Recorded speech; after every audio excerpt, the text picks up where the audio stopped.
Okay, looks like we are live. We're here for session 2 of Gauntlet Comics Masks, the best, worst things about fall. We have a slightly new crew here. We've got 3 returning players and one when and we've got a new Nova that will be joining us. We'll talk to Leandro here about that. Then we'll go into a little bit of our setup from last time, where we are, where it looks like we were going at the end of last session, and we will hit the ground running then. Um, First off, before we get to that part, I'll ask: has anybody decided or felt like they needed to add anything to our uh, safety tab or safety tools, lines, veils, etc., since last session? Okay, seeing no additions. Um, Leandro, there's a safety tab on the character keeper. You can take a look at what lines and veils are already established. If there's additional ones you want to add, that's great. Feel free to add them anytime during the game. Just you can shoot me a message in the group chat to let me know you've added something, so I can take a look at it and make sure I don't step on anything. And what I'll start off with asking you, Leandro, to describe your character, your playbook, your ability choices, who this new character is, and then we'll get into some background and relationship questions. Cool. Yeah, so character that I made in a bit of a last minute frenzy. Her mundane name, I guess, is Ariadne Knight, Ari to her friends, but her super persona is named Nocturne. She is she's using the Nova playbook, which means lots of just raw power, and that power comes from cosmic energies. And I define cosmic energies as basically um, some there's some unexplained defect in her soul, like a small nick in her soul, as over a time as she has grown up became some sort of entryway into this strange shadow dimension that has leaked all this shadow energy into her body throughout as she grew up. She didn't really notice this until her powers flared up. More on that in her backstory. And so her physiology has kind of changed, and she can manipulate and emit these strange shadow darkness powers that are not really that shadowy. In fact, when they kind of come out from her, they're like wisps of black, like starlight. So it's like black energies in like a starlit backdrop. It's like you're being shot by, like, I don't know, the Star Wars opening, basically, without the letters. That's kind of how her powers manifest. So kind of like Rich's green screen background there. Yes, it's a bit more dark, less blue, like up the contrast, crushed blacks, that sort of thing. There we go. Okay, I get you. Um, so what what let's go through your background questions with the Nova. Um, yeah. So the first one is, when did you first use your powers? I think it'll tie into the next question as well. It was with I think it was an argument with my mom, who I realized there's apparently a lot of mom issues in this team, but I'm sticking to it. Yes, it was an argument with my mother, whose name is, we'll say her name is Delilah, um, because I think we move around a lot. We're just, well, okay, this happened like maybe this happened like 2 years ago, only just 2 years ago. We've moved around a lot, and I think we just moved like a year and a half ago to New Gauntlet City, and I think this is probably like the fifth move in as many years. And there was just a point where I got really frustrated and angry, as a teenagers want to do, um, and just shouted a lot of stuff at my mom, and that compelled all this built up shadow energy to just burst out. And and yeah, smash against my mom. Who, to answer the question, who was the first person you accidentally hurt with your powers? My mom. So she's so she got hurt quite bad, and that meant that like I had to like look after the household. It's just the two of us. Um, so I had to look after the house we had, or not really a house. It's an apartment between the two of us in New Gauntlet City. She's just recovered from that. I think. Well, she's mobile now. She has to use a cane now, but there's a part of me that likes just um doesn't we haven't had the big talk about what the hell happened. Instead, what I've been doing is who outside the team helps you control your powers. I think there was like a month period of me trying to figure this out by myself. Um trying to figure out what the hell this is. And I think I kind of want to have a mysterious oh, not a mysterious. I think a practicing witch in New Gauntlet City kind of like helped me figure it out. Well, there are a couple of magic using characters that are out and about around Gauntlet City. You can create your own if you'd like. Where we can add to the canon. That's always cool. You can also, if you want, tie yourself into an existing magic user character. Right now, if I recall correctly, Rich's character Harbinger um, has is currently sort of looking up to Wildcard, who is a um, more of a hedge magician or like sort of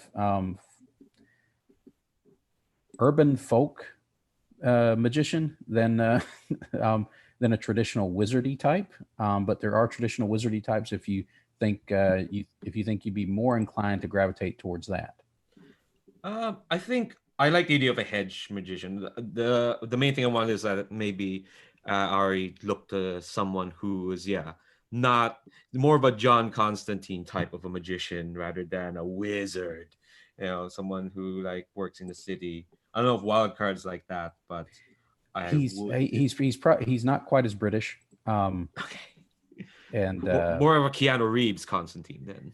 he's closer to that, but he's also like a little his nom de guerre is like the slacker sorcerer, if that gives you an idea of kind of where he's That's coming from. Yeah, that's perfect. Yeah, I think Okay. I'll go to wild card and he Okay. probably figure it That'll give out. us two ties to him, so that would be nice. That means we'll certainly get to play into him a little bit, I think. Mhm. Yeah, Okay. and I think he's the one who figured out that there's a piece of your soul is missing. What's up with that? It's just a tiny pixel in your soul, but it was enough to let in this weird shadow energy. What's up with that? Um, He would actually say it exactly like that. So you have a feel for him already. You're in. Oh, cool. So why do you continue to use your powers? Because the first time they showed up, it was to hurt my mom, who I kind of realized is only doing her best. She's not been upfront with me of like why we keep moving around. This hole in my soul is certainly a question mark. I think, um, I think I'm so I kind of use my powers just to learn more about myself and just figure out why exactly I have them. And I know like if I just keep it locked up, it's just gonna happen again. Big explosion against people who I care about. So mainly you're continuing to use your powers because you're worried that you might not be able to control them as well if you don't try to use them more. Kind of, is that sort of the mindset you have? Yeah, yeah. It's like okay, the metaphor I'm thinking of is like exercising a muscle. That's kind of wrong. It's more like a dam. Like you don't stopper the dam fully. You gotta like let out a bit of the water. I don't know if that's how dams work. We don't have a dam here, where I live. But that's kind of like the general So, idea. sometimes you have to release part of it so it doesn't overflow. That sort of idea. Yeah, Okay, and you prefer to try to do it as a measured release rather than like it just sort of building up to the point where you explode. Hmm. Okay, I get that. All right, sounds good. What's next? I guess, do I still have to do like stuff like when our team first came together? Because like I'm just jumping in, and I don't even know if I'm here next week. Well, we might add a detail or two for that. But is that all? That's your complete background questions? Yeah. Okay. Like I guess Um, I also have why do you care about the team, but I don't know much about the team to answer that okay. question. Well, that will be our next team. I'll let the other characters who have been here for the first session kind of introduce their characters and kind of who they are and what they do. And we'll start. We'll go from sort of left to right on the character keeper, if everybody's comfortable with that, and we'll start with Jack Flash, our star. Yeah, so Jacqueline Flash, Jack for short. Uh, she is a superhero slash vlogger and live streamer. She has electrodynamic powers that she mostly uses to levitate things with electric by like running current through them. She always has a phone levitating around her to get all the good angles. That sort of thing. And she is super nice and has never done anything wrong. That's a lie. She has the cold and cruel move for a reason.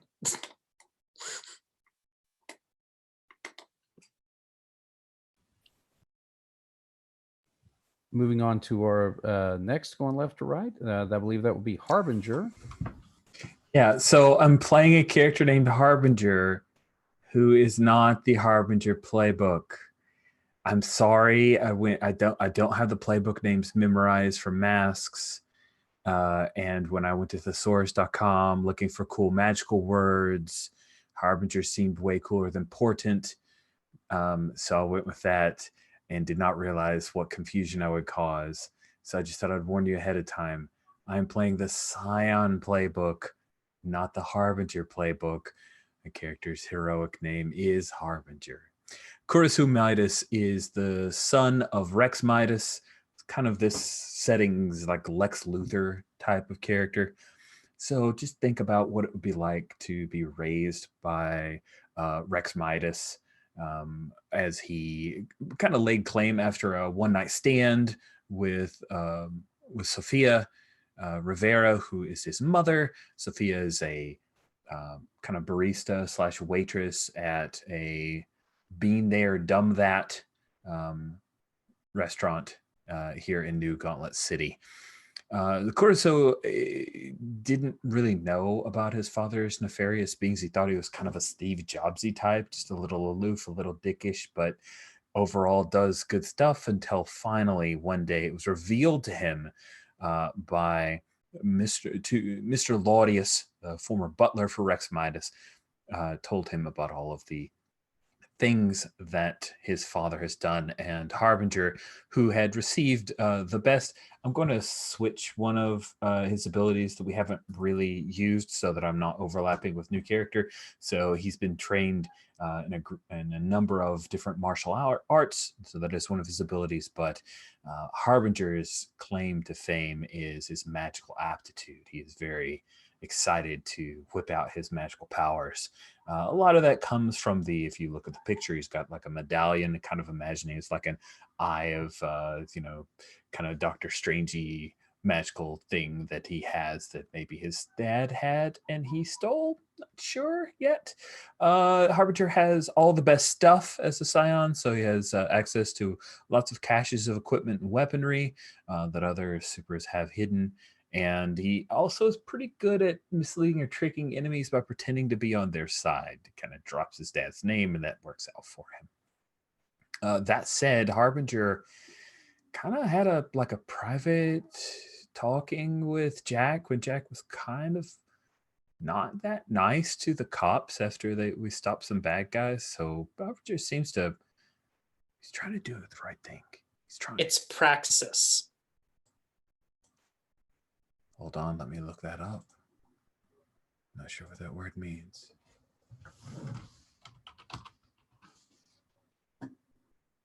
There's too many. Oh, definition of praxis. Hold on. Unconcerned with the minutia. No, she was being a bitch, actually. Yeah. Yeah, that's what that means. And Harbinger said, hey, man, that's not super cool. To be fair, that I believe that actually might be Jack's praxis. Being mean to cops, yeah. So, yeah, there was that's Harbinger. I think I went too long. Sorry. Okay. All right. Next, Monochrome. I am playing Monochrome, who used to be known as Harun Musa. He was a what are those worthless social media people? They influencers. There we go. Sort of where Jack Flash had like 500,000 subscribers, Harun had 100,000. So he was like up and coming in his own brand. Maybe if he didn't do everything bilingually, he would have had a bigger audience. Or maybe if it wasn't that he was trying to get YouTube into the Middle East, he would have had a bigger audience. But that didn't really pan out the way he wanted to, as somehow he ended up in the clutches of Rex Midas.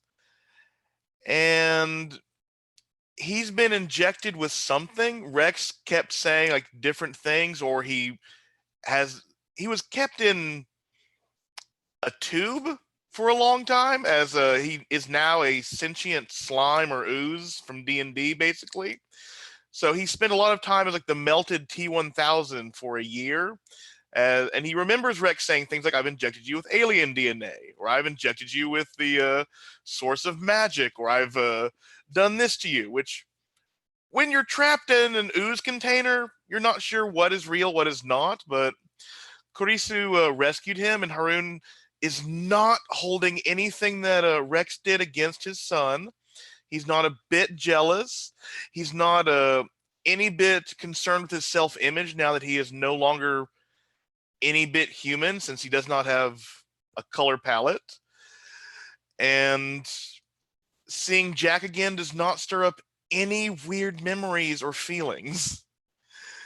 And these are all easy lies that came to Ferret as he was describing his character. He fights by what I've dubbed Cthulhu Fu. He turns into like the creature from The Thing, lashes out with tentacles, with makeshift weapons, with maws. He is a terrifying opponent to go toe-to-toe with. He is very good against physical blunt impacts and cutting. Energy weapons, psionics, that kind of shit, that gets to him. So he's probably not going to trust your Nova very much. But his powers are immutable, impenetrable armor, which I just said, and the transmuting flesh for the Thing properties. And the only sort of nice move he has is that if he lets you know that he envies something about your human life, he can roll Freak to comfort you instead of Mundane. Otherwise, his moves just make him a better combatant. Okay, I think that that sort of fills us out. Now, Leandro, the Nova's how he came together move was basically you pick something that you destroyed. I'll kind of tell you kind of what happened. Give you sort of a quick summary of how they came together so far. And basically, they had to stop a mind-controlled alien superhuman who was actually a hero but was being mind-controlled by an unknown party. That alien was Starborn. They're like, as I recall, they're sort of like Starfire / Superman, like that sort of power level. Am I misinterpreting that, Rich? I think that Starborn was your sort of Harbinger's idol. Correct. He super looks up to Starborn. Am I getting her power set right? That sort of Starfire, Supermanish. Yeah. Alien, laser beam, super strong, super tough. That's how I had it. Like Captain Marvel-y, super Nuani, maybe like Starfiery, like cosmic energies, but not a terrible version of it that our Nova has. Maybe similar to that. Not where a piece of their soul is somehow inexplicably missing. Yeah, no, probably. Okay, so you had to fight off basically a mind controlled like Superman level superhero. They actually stole some actual tech from one of Rex Midas's or Eon's caches. I think it was Eon, if I recall correctly, and had to use that to sort of stop her. And your question is, in the process, you guys like blew up or destroyed something significant. What was it? Um, I'm imagining for some reason it's a good chunk of probably whatever Central Park is in New Gauntlet City, because I just like the image of like a huge chunk of the land as Like you left a big crater. It's yeah, but it's not as uniform as a crater. But it's not like a nice circular shape. It's like the chunk of land has been ripped out and sent to the. I just realized she can send things to the shadow realm. That's a bad realization. Or things from the shadow realm get sent to her. But yeah. So a big chunk of land. It's probably still in the it was probably nice land as well. It's like some nice trees, a gazebo, bunch of really nice spreads of flowers, some poor gardener's life's work melted away in the shadows. Okay. And so basically, you basically wrecked a significant chunk. Maybe, like, you think maybe a third of the park got wrecked? That seems significant enough. Yeah, like just gouged out of the earth. Okay. All right. I think that's reasonable. And that could easily have led Alexis Greenfield to be additionally suspicious of all of you, because Rex Midas is always trying to, co-opt public lands to make use of for what he considers the betterment of the city. And he had been like making eyes at that space, which could be definitely used for offices and parking and things like that, which would be much more productive to Rex Midas. Of course. So, okay, I think that works well. So let's go into your relationship questions. As the Nova, what are your relationship questions, Leandro? The first one is, you hang out all the time with blank to blow off steam. And the second one is, you once hurt blank when you lost control of your powers. Since I'm one coming in, I'll bet anyone who wants to take those, any of those. Hurt me. Your powers are like perfectly made to hurt me, which is so rare. Hang out with me. Yeah, sure. I think those would be the most fun options. Yeah, like shadow bullshit would be the one to one would hurt. And there's already some friction there between Monochrome and Jack, so you're just playing right into that existing friction. So that works out very well. Some friction feels like a little bit of an understatement. A little bit. We're the best of friends while monetization is up. Let's try. Oh, well, when you guys do like group videos, you can definitely see an increase in hits. Like you get additional views for both of your ends. Like if on Monochrome's channel, I'm not sure if Monochrome's still retaining a channel.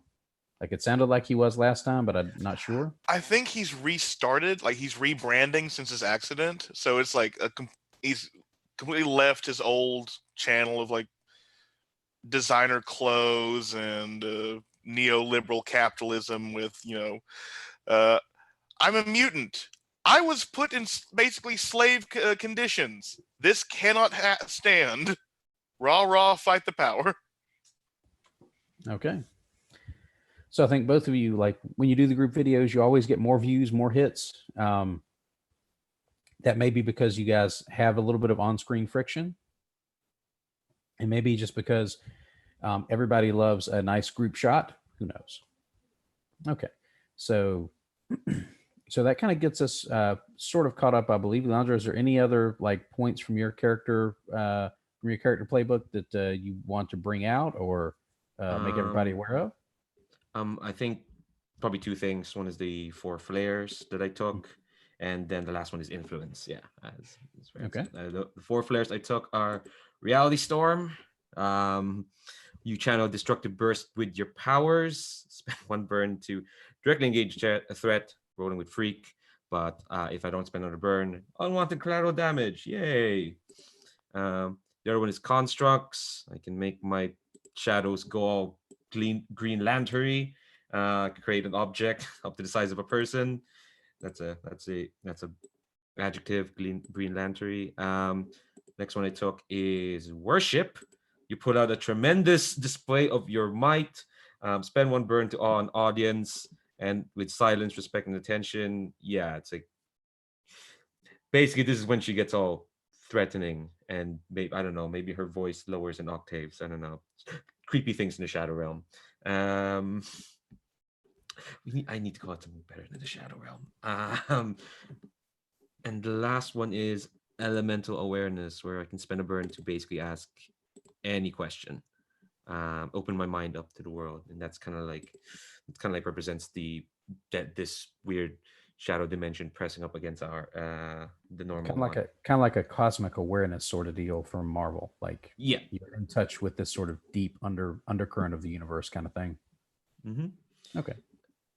And yeah, influence the last one. So choose a demeanor: happy, facade, or locked down. I am absolutely locked down. You don't cloak yourself in shadow and call yourself nocturne and put on a happy facade. It's just, it'd be funny, but it'd be weird. So I give influence to 1 teammate, and I think I'll give it to Harbinger, mainly because I don't know, the stuff he deals with is kind of the closest to the stuff I deal with, weird energy nonsense, and he I may buy be able to it. help me out. I like it. Nocturne.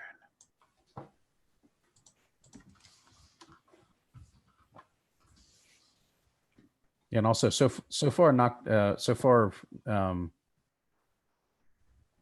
Harbinger has been the one person who doesn't get really snarky when the camera turns off. Yeah, no, he doesn't. Not yet. There's still time. Okay, so when last we left, we'll kind of do a quick fade back to Jack receiving that text message. Jack, the text from Patsy Flash, or as she has put it on your phone, Mom, in like all capital letters with like different fancy fonts, so it's really eye catching. She has set up a kind of a PR event for you that has you basically doing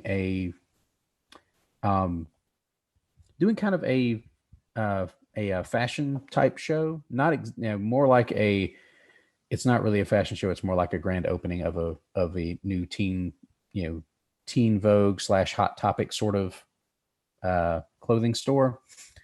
But the event would require you to appear and like wear some of their attire as you appear at the grand opening of this little boutique store. Lovely. And I mean, it's set up. It's a done deal. She says she's got it set up. This place will subsidize some new equipment. She says, we like, we've lost a couple of phones. We've the phones that we're using are a little bit older. Like we could really use new equipment. Yeah. And you do need to be thinking about keeping our equipment up. This kind of expense is important, and I think you need to consider that as well. And also, since you've kind of been against sort of doing full sponsorship deals, like this kind of thing kind of does help us with the expenses a good bit. And I think she's sort of in her mom Patsy way. She is pushing to kind of shift your labels a little bit. Mm-hmm. She wants you thinking about these details more. So I think she's pushing your mundane up. And I think she's pushing your freak down. Like she wants you to think more about like making this channel work for you than being like, than just being a superhero or being a parahuman or superhuman. Oh, good. Okay. I'm gonna roll to reject that. Okay, I don't. go for it. Do you Frick have any mom. conditions that would affect that? Yeah, I have insecure, which gives me a -2. So this is gonna go great. Let's do it. That's a 5. Yes. Okay. Well, obviously, you are. The words kind of hit home, like you kind of remember like it flashes through your head, and we see this in the comic panel. Like every time you've lost a phone, like just over the past 6 months, like every time one gets smashed, every time one goes haywire because your EM field has overloaded it accidentally, because you're moving these things around with electromagnetic current. So inevitably, some of them get, one of them is going to blow up at least, one time a month, because there's just you can't just have that much electromagnetism around these phones and not have them go haywire eventually. So I think you're going to need to mark a condition here. Yeah, Your labels are going to adjust. What guilty you seems think right. guilty? Okay, I think that makes sense. So mundane up and freak down. Yes. All right. And I think she's pushing you to kind of do this event. It's up to you whether or not you want to do the event. I mean, she's pushing in that direction. She doesn't, but she's going to. Like, the guilty, you feel guilty. The guilty and the everything. Yeah. So I think she just texts back. Yeah. Okay. Send me the details. And she texts you back the details, and it's something that is supposed to last maybe an hour at most, but you do have to go across town to this sort of new open space, where they've set up they've set up a couple of little shops like this, and it's kind of a it's not quite a mall because it's not that big, but it is like a little interior space, sort of like the space you guys encountered last week.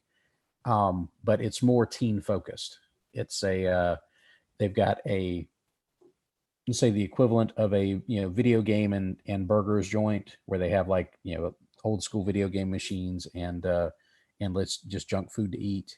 You've got shops like this shop, which is kind of like a cross between like a Hot Topic and like I'm trying to think of a good current teen clothing store, but I'm so old that Claire's, if that works. But it's kind of a pop it's a pop clothing store basically. Hate to admit it, but I think Jack would hate to admit it, but I think she'd be kind of into this place. It probably would. It sounds right up her alley, honestly. Yeah. But you probably, I think Jack would probably recognize the brand because it's those kind of things that there's a lot of branding on it. Like it's like you're by wearing this clothing, like the branding is big and obvious. So you're a walking billboard while you're wearing it. Like the design is cool, the designs look cool, but it's like the brand name of the clothing is always like front and center on just about every part of it. Oh, good. So it's that kind of thing. Yeah. So that's so you start moving in that direction. Let's sort of fade back from that to some of our other folks here. I think Rich, you had just sort of broken off that conversation with Jack when she got that text from her mom. Mm-hmm. Harbinger is there. He sees her, like, I think, and Jack, you tell me if this is fair, not looking like a little annoyed, but then nodding and like, and walking away. Is there? I don't think she stops looking annoyed and like just kind of angry. I was going to say like that seems to be the default state. So well, since you've known her, at least. Exactly. She's had a rough time. Did you say anything before you started to move out, or? Probably just like a curt. All right, I got to go do a thing later. Okay.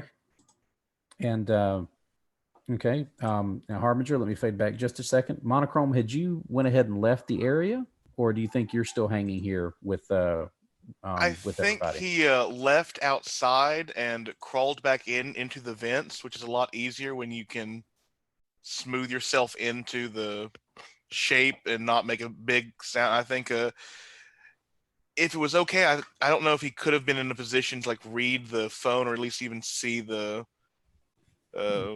stuff, but he's probably just dripping down from the vents to mold by Kurisu. I'm trying to. I don't. From the way this place is set up, like the roof in that main area where you guys are probably standing is like two levels high because it has like a little Okay. mezzanine type thing. So if you want to, you could certainly like lower a portion of yourself or like an eyeball on a string, and like so you could see that. I think you could. I think you could do that. I don't think Yeah. Jack.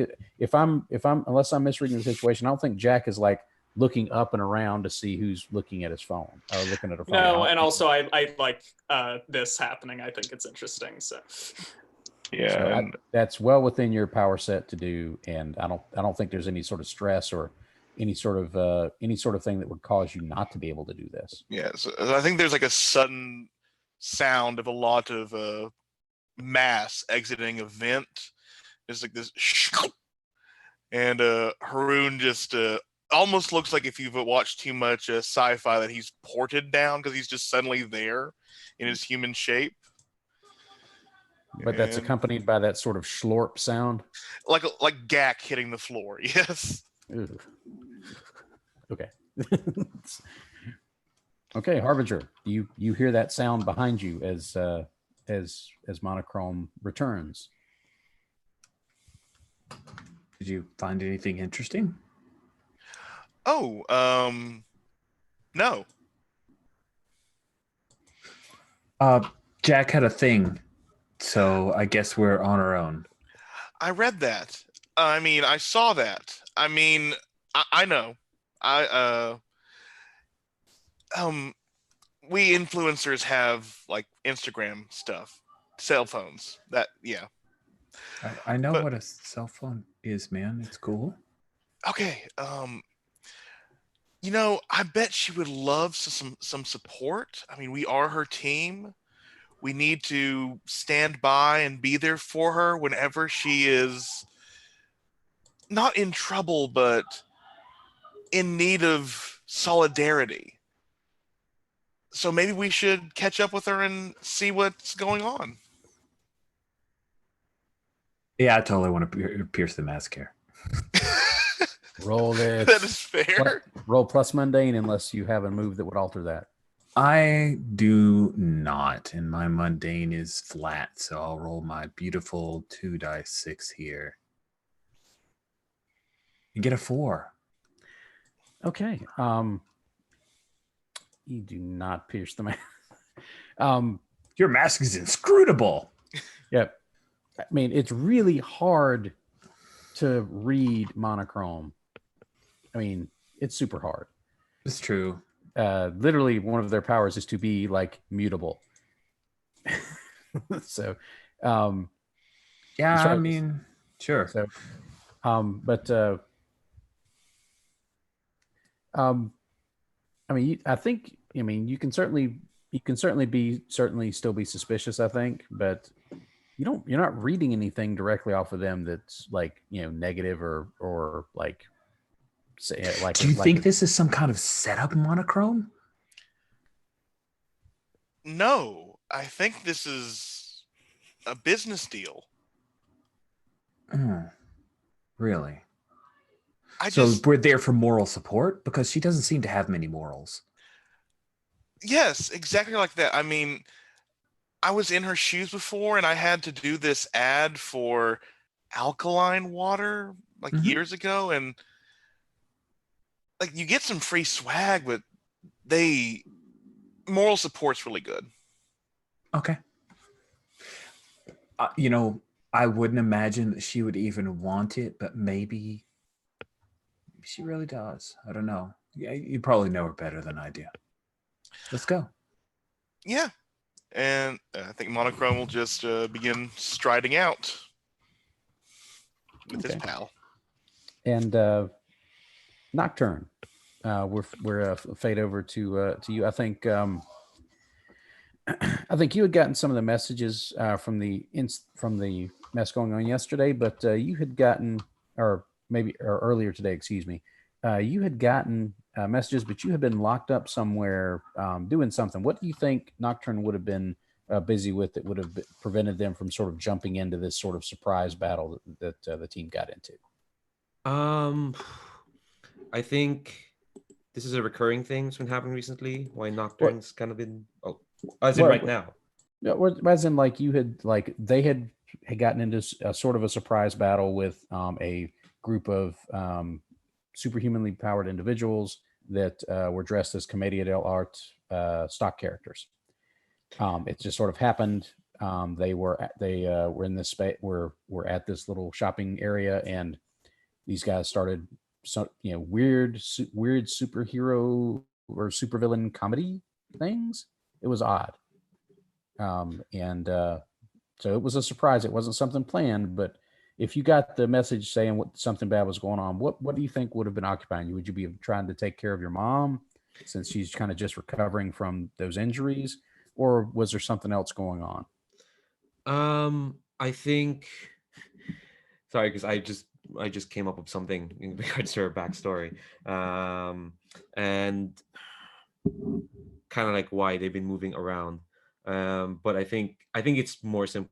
It is I think having an awkward coffee with her mom, and I think just to like add in a bit of color to like backstory and whatnot. I think in recent days, Nocturne has been spending a lot of times not with the team, just doing stuff, mostly with her mom, but looking up at something that her mom said. I think I kind of like sorry. I just kind of realized like why Nocturne blew up at her mom. I think she revealed something about why they keep moving around, which is that chasing they're chasing after family. Like her mom keeps moving around because she's chasing some lost family, and I think when she mentioned that, like Ari Nocturne got angry as if like am I not good enough for you? I've spent all this time with you anyway. It's just the two of us. They're looking for someone else, and blew up at her mom. So I think in between Literally blew up. Yeah, rather embarrassingly. So I think in between taking care of her mom, she's been looking up stuff, records, other things. It's kind of distracting her from hanging out with the team. What sort of what familiar relation like has your mom been looking for? Was she clear about that with you? Um, Is it another child? Is it your it's another father? child. It's Okay. another child, sibling of mine, not Oh, hers. I'm trying to figure out what kind of sibling. okay. But she hasn't been clear with you about who the sibling is or what her suspicions are. No, not at all. Okay. All right. So do you think that you've had this sort of awkward around like the eat-in kitchen table sort of coffee with your mom, like you're sort of each sipping your cups, and she is you can tell that you're getting this sort of vibe from her, like she wants to talk to you about something, but she's also reluctant to talk to you because she is since the blow up, she feels, you know, awkward around you. She's not quite sure how to read you with this new power. And she takes a couple of like sort of stops and starts, like she leans forward and looks like she's about to say something, and she like thinks better of it, and tries to mull it over in her head as to how to say it. She does that a couple of times. And go ahead. I think as I'm kind of like watching that as my phone is buzzing with messages of like, Comida del Arte, come to life. What's happening? But I'm getting frustrated at her stops and starts. I'm gonna try and pierce the mask. Okay, give me a roll. Plus mundane, unless you have a move that alters that that setup. No, all my moves are Nova moves. All you do is just beat up Yes. people. All right, Make me roll plus powerful, mundane. which is a flat for me. Oh, that's an 8. All right. So I believe that lets you ask one of the Pierce the Mask questions.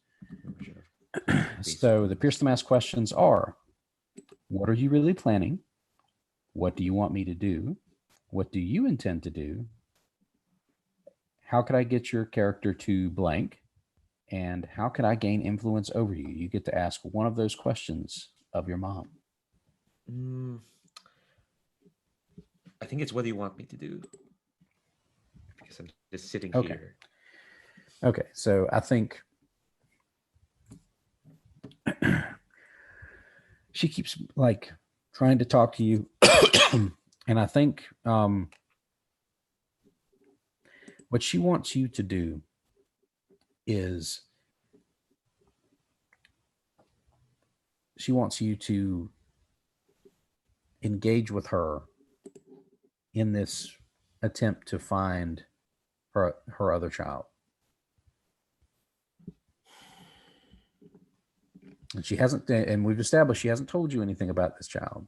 But I think like the comic panel image we're seeing here is like you just sort of every little twitch that you're seeing that she's doing, like you remember from times when you've seen her like late at night when she's leaning over her computer, her laptop or her tablet, like just going through what looked like records and records and records, and like just looking more and more exhausted, more and more burnt at both ends. And it comes to you, and it's hitting you that she wants you to help. Like she wants you to be engaged with her in this because this is something important to her. And you get the impression that she thinks it will ultimately be important to you as well. Even though you've expressed that feeling that you feel like you're being lessened by her desire to find this other child. So that's what she wants you to do. She wants you to engage with her and work with her to find your sibling. I think Ari sighs and says, "Why didn't you tell me sooner? Why did you drag us all over the country?" I mean, and I think she sets the cup of tea down and just sort of covers her eyes in her face a little like this. And she sort of leans back up and you can tell like her eyes are like red rimmed, like she's really pushing hard to hold back tears. You were a child. You didn't remember all of this stuff. You didn't remember. You were too young when they took your sister. You were too young for that, and you didn't remember. You didn't feel that you didn't feel that when they took her. And for the longest time, I didn't want you to have to feel that because it feels like I'm walking around without a piece of myself. Like there's been something taken out of me. And you were too young to feel that. And I didn't want to give you that. And maybe that as you got older, maybe I should have reconsidered that, and talked to you more. But by that point, by the time we got to that point, I was so set on doing everything myself, so set to making it right myself that I couldn't let it go. Didn't feel like I could give that to you. Didn't feel like I could lay that on you. I think as she's talking, I kind of reach up and like grab her hands, kind of like bring them in mine, Okay, yeah. say So that. there you can see they're sort of like twitching and like just waving back and forth, like in this sort of like semi-exhausted like flailing, and you catch them and they quiver. She quivers a little bit, like you can feel like she's still like fighting to not start not start crying so that she can keep talking. I think I was gonna kind of like take my hands to her, and I think I'm also trying to fight to not cry. I think I say like, look, it's. I wish you had told me until. Well, I can't blame you for not telling me. I just wish what happened didn't happen, and I hurt you, and there is. I wish it could have been cleaner, but Mom, you don't have to do this alone anymore. You don't have to carry this hurt. I, I'm even if I had a choice, I'd want to know. I wouldn't want you to carry this alone. I think you can see like some of the weight sort of visibly lifts. Like she takes a breath that you can see like she had been holding, or she had breathed out without breathing back in. that sort of breath. So you like hear that sort of quick sort of just to breathe again, and she nods like she's still sort of like teetering on that edge. And she says, "Thank you. I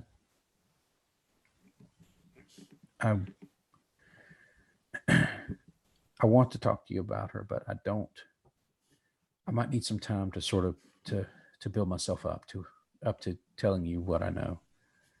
I think I pat her hand and say like, "Don't worry, Mom. Just take your time.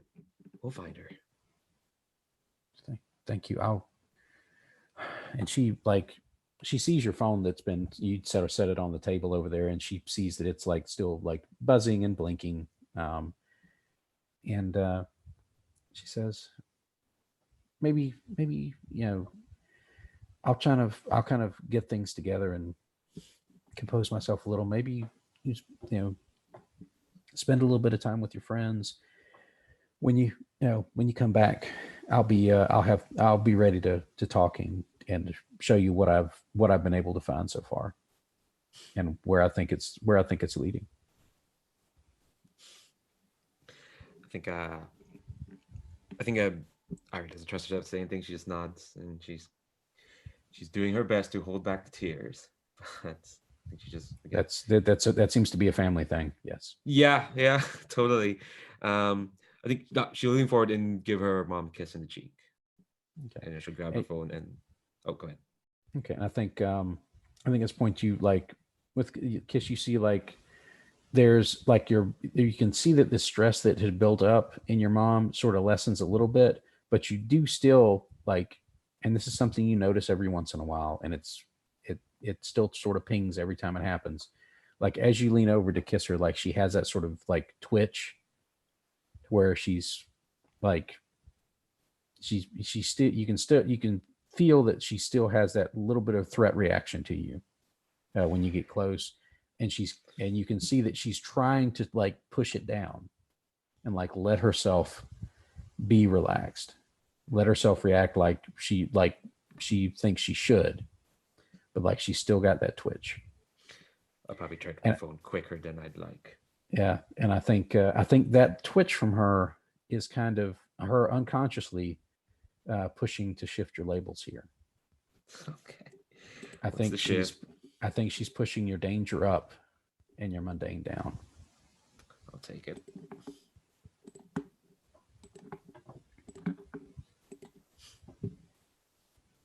Okay. Reject with earn. Okay. I think you, as you're sort of glancing at, you see this like sort of peppering of little messages back and forth. And one of your other alerts is like your, I think maybe and you can veto this if you don't like it, but I think Jack had set up everybody to get her media alerts. Oh, for sure. Oh yes, I mean, and I think that's on your phone, and you see that her media alerts pop up. That Jack will be putting in an appearance at the new opening of. Give me a name of this pop clothing store. Something just ridiculously poppy and semi nonsensical. Who's got something for me here? There's a clothing store here called Forever 21. It's just declared bankruptcy. Yeah. Last sale. That's why they got Jack. No, that's too sad. We would make Jack prop up a failing company. Eternally 18. How about this? Eternitine. Oh God. Oh, that sounds so gothic too. So badly gothic. Yes, it's so hot topicy, isn't it? Yes, let's go with that. Hate it. Then it's perfect. I will try to add that to our list. We'll have to come up with a suitably gothic font. Oh God. Okay, so Jack is going to be putting an appearance at Eternitine. And you see like little like buzzes, I think, from maybe Monochrome and Harbinger on that little announcement. Actually makes me smile a bit because it's always fun to hang out with Jack. She's so straightforward. Like, she's not complicated. I think Ari knows where she stands with Jack. So she'll definitely go. But like, I mean, it's New Gauntlet City. Jack's doing an appearance. Bad things are probably going to happen. So. Now, do you think are you going to do superpower your way over there, or are you going to just take like the subway? I think after that reaction from Mom, I don't think I'm in the mood to superpower my way there. Take a nice normal subway. Understandable. I want to say for convenience purposes that you taking the subway and Monochrome and Harbinger traveling however they decide to travel, you guys will kind of arrive at the at this little mini sort of small boutique mall thing here about the same time that this event is starting up. Does that sound fair to Harbinger and Monochrome? Yep. Okay. And you guys appear. I think Jack, you're kind of still in the back. You're busy talking to these folks about how to present, and you're trying to pick out the least obnoxious versions of this clothes, so that you're not completely like having Eternitine printed on like every limb of your body. Yeah, I think she's basically looking for the closest equivalent to what her normal outfit is. And I think her like, normal color scheme is black and red, right? Sick red leather jacket, yeah. And then generally like black jeans, black, whatever shirt. It changes, but just seeing this. Oh man. The font. Oh man, that's so good. Anyway, yeah, I think the main thing is she's looking for like a, bright red jacket that like is similar to her normal sort of ensemble, because that's just branding, baby. Let's see. The closest thing they really have to bright red is this sort of brighter blood red. And of course they call it like fresh blood. That's the name of the color. But they do have a leather jacket that has the same sort of sleeve style, I think, as the one that you habitually wear. Oh God, yes, that's it. Yeah. Sounds good. I'll take it. Okay, and it has the sort of like where your jacket has that sort of like it's fancy but it's not branded kind of look. Like there's, I think this has like a sort of deep black sort of not stencil. What would you call it? Like etching along one of the sleeves that has that sort of Eternitine logo like down one arm, like left or right. You can decide which one you pick up. Probably right. Okay. And I think you pick that in, and sort of Patsy is of course there, like she is sort of looming in the background, trying not to get directly involved, but also like chatting up the owner of the store, chatting up the manager, and I think one of the assistant managers who's kind of close to your age, looks to be maybe about 20, 21, 22. So that's probably the youngest person that's actually in the management team here. Is kind of helping you like get the size right on the jacket, make sure it's adjusted the way that helps you present the product well, I think, but also like works in with the way that you typically are moving. So they're kind of matching up a good size for their clothing, because these jacket sizes aren't uniform in any way, shape, in any kind of way. So it's a wild guess. Like, is it a medium? Is it a large? Is it a small? Who knows? So it takes you a few minutes to match that up before I think you're ready to make your appearance. Yeah, and I think she's just basically going into autopilot for PR mode at this point, like just going through, like probably low-key dissociating. Like just getting that sort of blank smile on her face as she's like trying on this. Yeah, she cannot deal with all her feelings right now. She has to push that shit aside. This is like a really nice leather jacket. I'll say that. I mean, it's like product wise, it's really nice. I mean, the branding is kind of ridiculous and silly looking, but the product itself is pretty good. Okay. On the outside, I think Monochrome, Harbinger. Do you guys arrive together? Do you think, or one was slightly before the other? How do you think it works out? I think we actually traveled here together. Okay, it sounded like, but I wanted to make sure. Yeah, no, that's fine with me. Okay, you guys arrive. You see like the front space. You think you see Jack towards in the back of the store, but the store hasn't officially opened yet. Like this is kind of like a grand opening style event. So there's like a crowd of people outside the store. The front of the store is set up like got a little sort of makeshift dais set up there, I think, for them to like step up, and there's a little podium on top of that for like them to announce the official grand opening. And they've got that sort of like deep, like crushed velvet sort of like thing that they're going to like cut open as part of the opening ceremony. And back in the back of the store, I think you can kind of catch glimpses of Jack back in there, obviously like looking like they're trying on a jacket of some sort. And I think this is also about the time as you guys are kind of getting sort of starting to get into the crowd. I think Nocturne, you're coming in about the same time.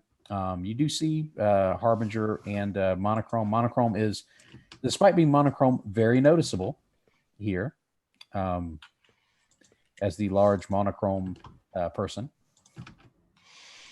And I think, Rich, do you think Harbinger has stayed in costume for this part, or have they gone mundane here?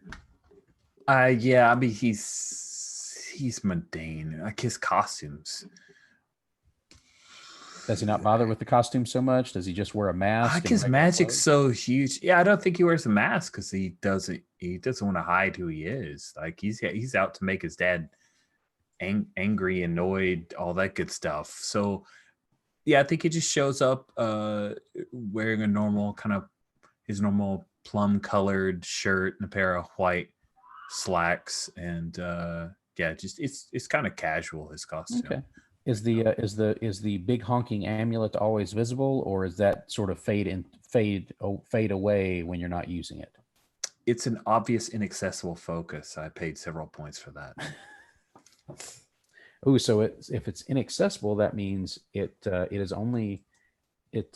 out there, but you can't yank it off you. Not easily, no. So they have to incapacitate. But like when you're walking around with it, like it doesn't sort of, it doesn't sort of just like disappear when it's not being actively used. No, it's there. You always, can totally like, see it.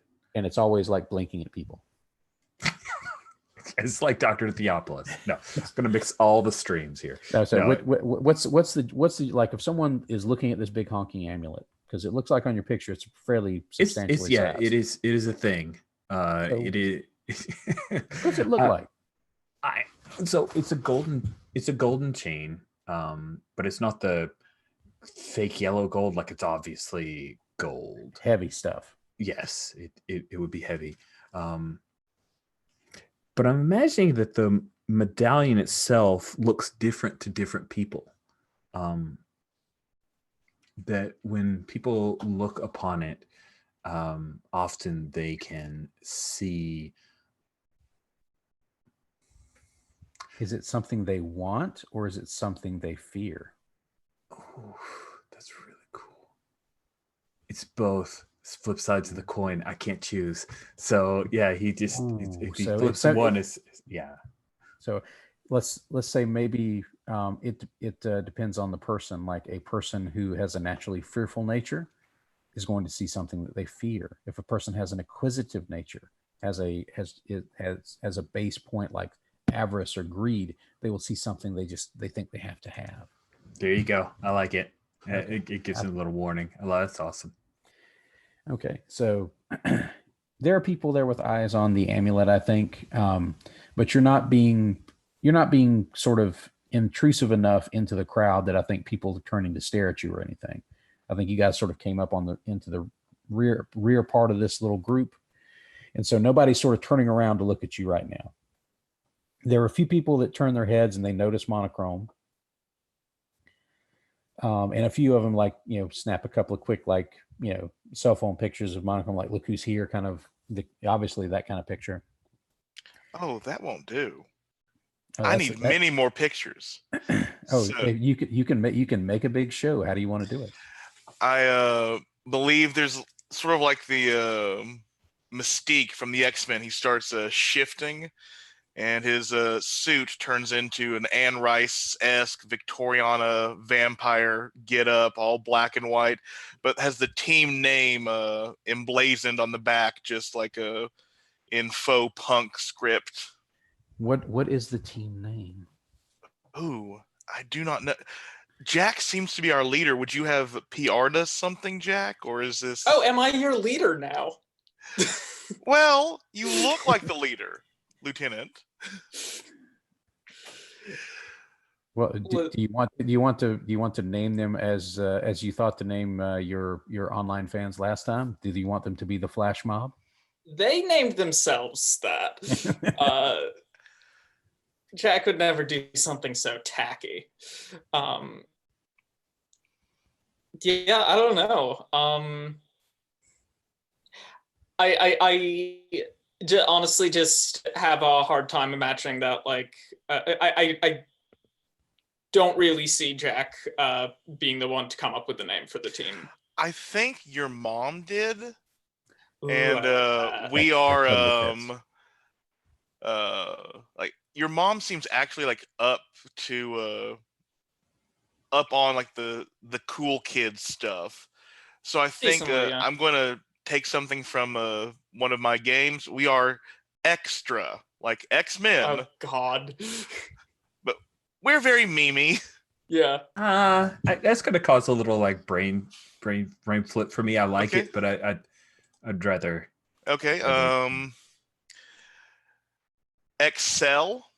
Ooh, that's cool. Ooh. Yeah. Whatever it is, Jack hates it. Yes. How do we spell Excel? Like X-CELL. Oh, not just XL, extra Yeah. large. No, that would cause too much confusion in the branding.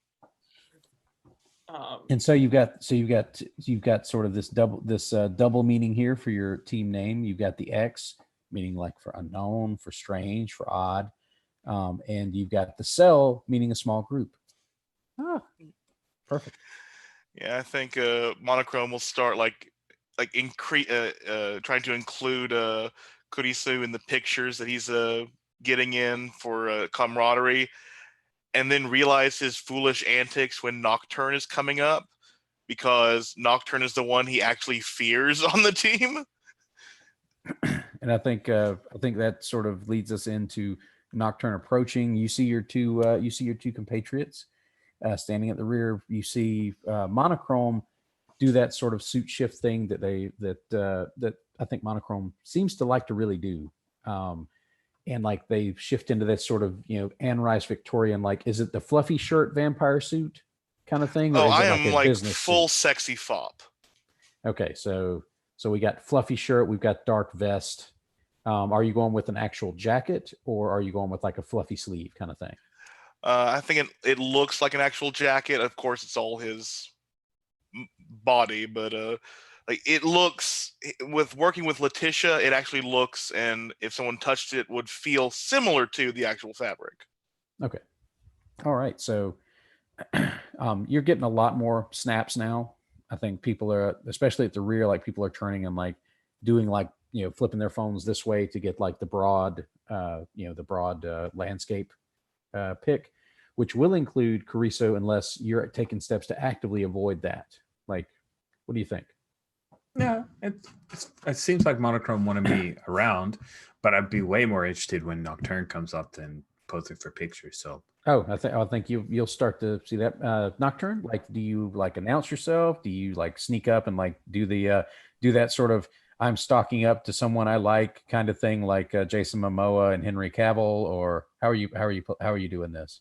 I will say that like when Nocturne took the subway here, she was just in her civvies, but I think because if you're gonna hang out with Monochrome and Harbinger, who don't care about hiding who they are, and Nocturne still kind of does because her mom's vulnerable. She probably ducked into a McDonald's to change in the bathroom. so like there's a moment where Nocturne just comes out in full like big dark blue coat and the kerchief covering her mouth, like the hair is kind of styled differently. She is like a top hat and a couple gears away from becoming a steampunk ninja. Um, she just strides out of the McDonald's. Folks probably notice like, oh, that's Nocturne. That just became the fucking coolest McDonald's ever. Yeah, people are like, oh, who went into the toilet suit and came out as Nocturne? And but she's chill about that, so she doesn't even like try to surprise her too. She just comes up and says like, "What's up?" Okay, Nocturne shows up in full regalia. What do you guys say? Nocturne, it's good to see you. You look great. Nocturne? I mean, hello. Yeah, hi guys. Sorry I missed the fun, was it? There's pictures just being flashes going off. Like, I think as the picture's going, Nocturne kind of gives him a glare, but that's her pose for the pictures. It's just like just talking to them like So yeah, I missed apparently some bad guys about. Sorry about that, by the way. That stuff going on. You missed a community theater improv group. Oh, okay, so nothing horribly major. Okay, cool. Well, I wouldn't say I was glad to miss that, but you guys seem to have done well. Yeah, and I think like Monochrome is keeping a like certain distance away from Nocturne, not like it really means much with her powers, but there is that like feeling of being threatened, and I think I don't have influence on you, so I can't pull anything. But I think he's just like, are villains just running out of ideas these days? Well, this whole supervillain thing, they've been at it for a while. Someone has to run out of ideas at some point. I mean, people have been doing this in New Gauntlet City for decades. Doesn't things go into like the public domain eventually? Well, they're villains, so why would they respect that? Taxes?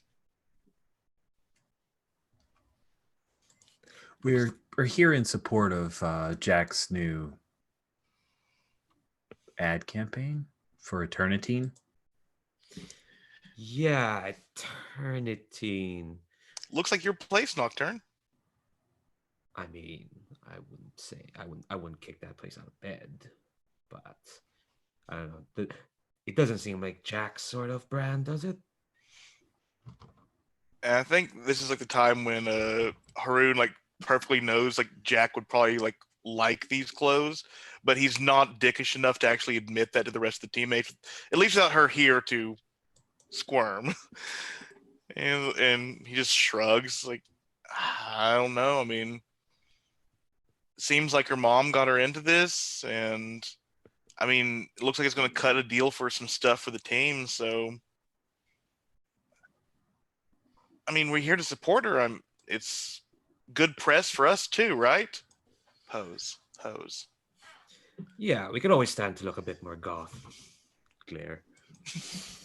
Okay. Oh, I think at this point we sort of fade back in. You guys hear the mic sort of check. Good evening, fellow Eternitine fans. And Jack, back in the store, they've got you adjusted with what seems to be the ideal size. It looks like it's a women's medium jacket that seems to fit the best and move the best. Although it is a close thing. The medium's almost like a little too big, like the sleeves go a little bit further than you normally like, but it seems to hit strangely enough, it seems to hit the happy medium between being overly large and just being just a little too tight for comfort. And the assistant manager says, "Okay, Stephen is going to do the announcements, and he'll introduce you, and we'll just ask that you go out. If you want to say a few words about the product, you're welcome to do that, but it's not necessary. Just wave and show off the jacket, and I think that will be enough. If you have any other things you want to do, I mean, as long as we're still showing the product in a good light, I don't think there'll be a problem. But if that's all you want to do, if that's all you're comfortable doing with this stuff, that's going to be fine too." Okay, that sounds good. Okay. And I think he moves back, and like your mom sort of engages him in a little bit of sort of small talk. And Jack, I don't think I clarified this last time. Like, is your mom still married? I don't think we ever decided what the situation. I'm gonna say no. I don't think her dad's dead, just not in the picture. Okay. So I think your mom is like really chatting up assistant manager guy here. We'll say he's Martin. So this is the guy that's like 21. Yes. Jesus, mom. So, and Martin's in pretty good shape. I mean, he's got he does have that sort of like really like tightly shaved, but with a whole lot of stuff going up on top sort of haircut that Mike, but he's a good looking guy. Yeah. So the manager, you can hear him like talking over the microphone out there. And he sort of like, he starts to extend, he's saying some stuff. If you move closer to the front of the store, you can overhear more of it. And you guys out front can certainly hear all of this. Yeah, I mean, I'll go to, listen, sort of prepare for being out there. Okay. And they've got deck. over the door stuff. They've got these sort of like deep, like kind of a I don't want to say gothy for everything, but they're really gothy style curtains that are like these sort of blackout curtains over the door part that you can step through, so that while the people can see through the windows and see the product inside the store, like they won't be able to see you directly behind these curtains before you come out. So it'll be sort of a reveal for that part. Okay. And you can hear him on the other side of these curtains. The doors are open and the curtains are just sort of drawn over the open doors. And you hear him, Greetings, fellow Eternitine fans. We know you've been waiting for us to open our outlet here, our location here in New Gauntlet City. It's going to be a great place for you to find all of the Eternitine products that you've been missing out on, that you've had to special order from other stores or travel to other cities to find. We're going to have them all here for you. The best products we have, the newest stuff, and to highlight just how much we are pushing our newest lines, we've invited Jack Flash here to show you some of our newest leather jacket line. And after they show you that, I think you'll all be just as interested to see all the other products we have to offer, because Eternitine is here for you to help you show yourself as the best you that you can be. And he like waves his hand, says, come on out, Jack. Yeah, I think she's coming out, and I think at that point, Smile, does a wave, not like the just the casual like, hey, and I think there's this thing she does when she for something like this where she's trying to look like especially glamorous or whatever, where like she has like electricity, you can see electricity crackles all around, like flickering around her in parts, and it has no functional, it has like functional value. It's entirely aesthetic, but it looks cool. Okay, so you've got some of this sort of like dazzler style effect around you as you're moving around, like decorative static. Yeah, sparkle and sparks. Okay, so yeah, a little bit like one of those, those plasma balls where you touch it and it's like a little bolt from the center. It's kind of like that. Okay, and you come out. Is there anything other than modeling the jacket, which there's no issue with doing? Is there anything else that you think you want to do here? He's just sort of holding his arm out and sort of just sort of presenting you to the crowd, and there are cheers, and obviously this has drawn out some of your fan base that were local and available, because they're all snapping pictures. You see a couple of your team members. Monochrome's the most noticeable, but when you glance back, there standing near Monochrome are Harbinger and Nocturne, and a couple of folks look like they've been taking pictures of them and then turned back up to try and snap pictures of you as you're modeling the jacket now in front of the store. Yeah, I think she's like when she's taken the mic, and is saying something generic, just great to be here, etc., etc. No real effort into it, and then she sees Haroon and the others in the audience, and maybe does not like finish her last sentence as strongly as she normally would, and makes a hurried exit in as non-obviously hurried a way as possible.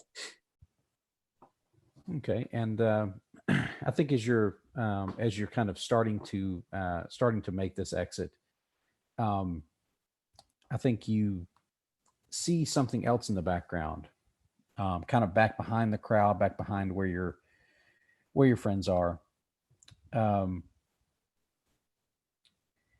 You see this thing that is in, it looks like a sort of a gothic suit similar to kind of what Monochrome seems to be presenting right now. But it's wearing like this sort of lopsided top hat. And let's see, I think it is going to look something like this, and I'm going to try and share this with you and see if it see if it works out.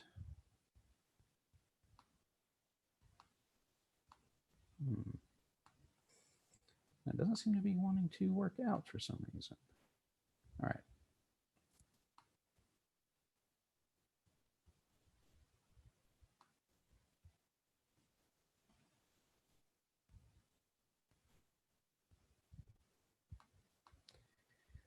All right.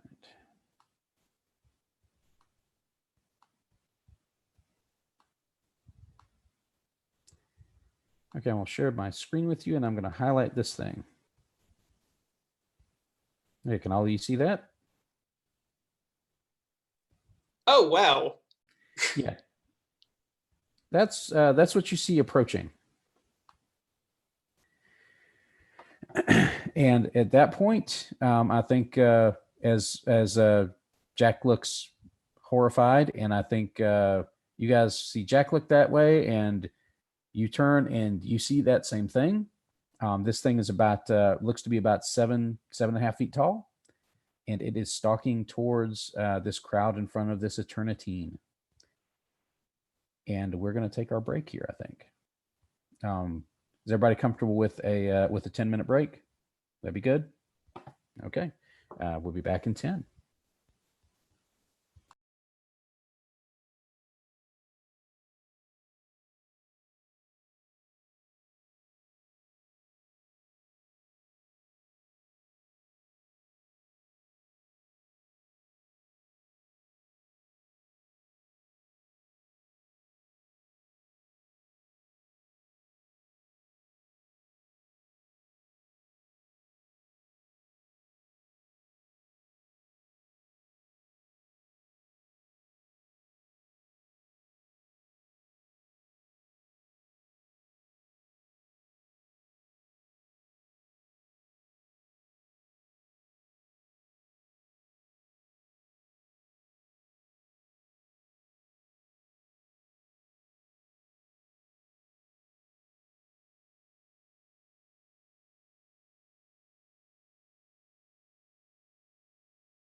I'm glad you guys appreciated my little happy villain graphic that I found.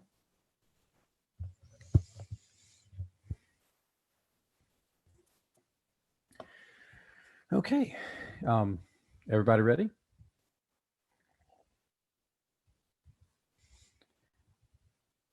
Okay, we've got a. You guys turn. You see this thing wandering up, and its head is doesn't seem to be attached to its body. It's got that sort of weird, sort of bloody skull.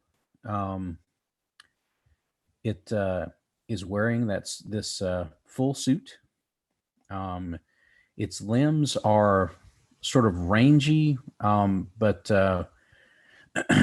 almost at the lengths of its arms make it look kind of a little bit ape-like, but it doesn't walk like an ape. It walks like a person. And it is approaching this crowd, and as the crowd turns along with everybody else,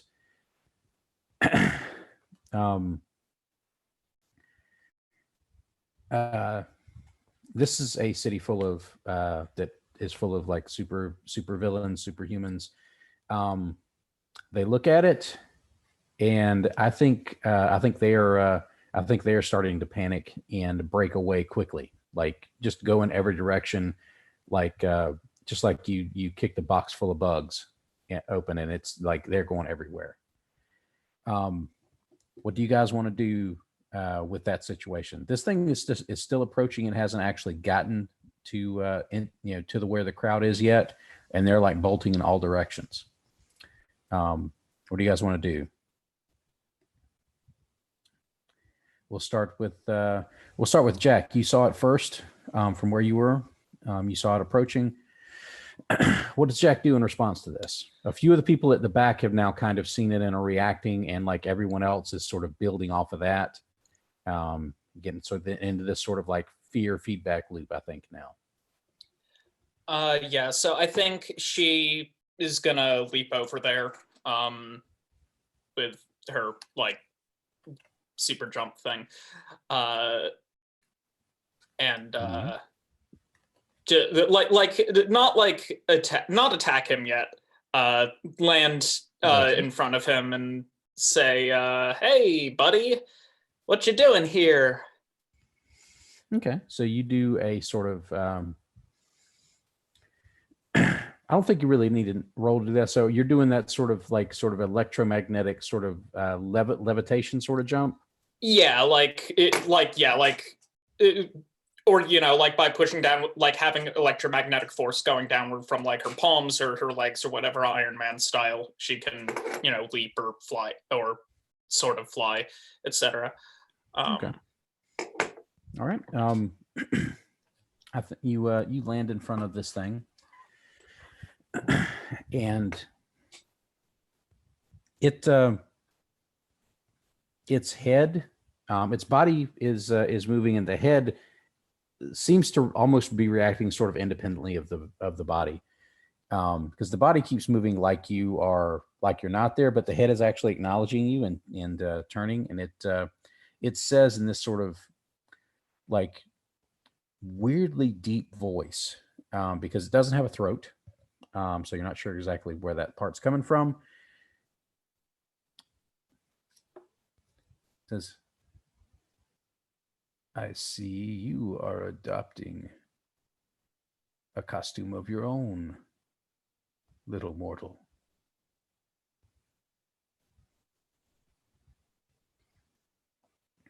This is just for a promotion. This is nothing. But you have a pretty crazy thing going on yourself, huh? See, that's where I don't think we are understanding each other. And the head stays there and is talking to you, and the body keeps walking past you.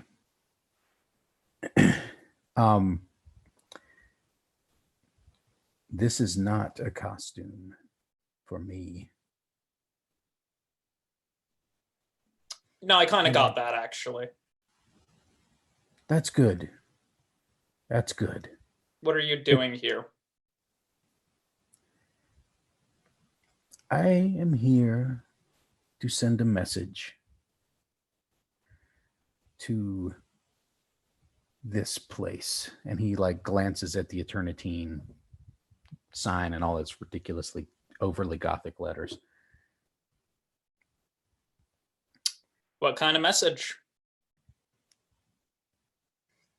That me and my kind will not be used as props. And he points to like, and you can see some of this stuff in there. Like you can see these like sort of horror movie like mannequin types that they've used for costuming purposes. Like, of course, there's obviously the gothic vampire type. Like you can definitely see that. And you can see like other sort of skeletal monsters and other things that have been used to sort of pose these brands, and they've sort of mismatched a whole bunch of stuff. There's nothing that looks exactly like this thing, but there's definitely like skulls and skeletons and all that sort of stuff floating around in there. So you can kind of see maybe what he's seeing in there.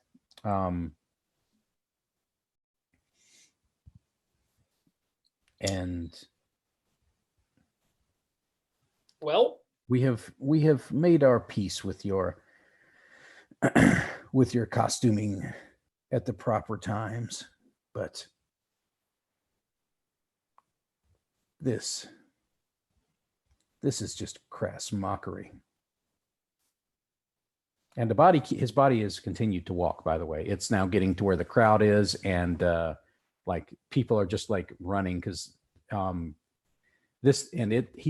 body just starts to swat at anything that's within anything that's within reach as it's heading straight to the front door of this place.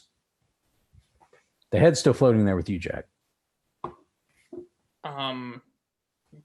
Yeah. Well, yeah, it's pretty tacky. So yeah, message received.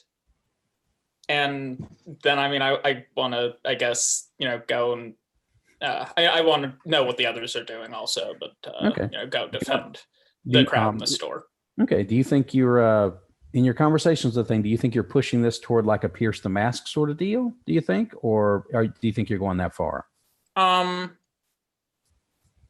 it could get to that level based on what you've talked about so far. I'm not sure. I'm not sure I want to see the person beneath. Well, you might be able to get to the motive, though. That might help. Yeah. Maybe. No, I think that makes sense. That's gonna go poorly. Because that's -2. I thought didn't your mom raise your mundane?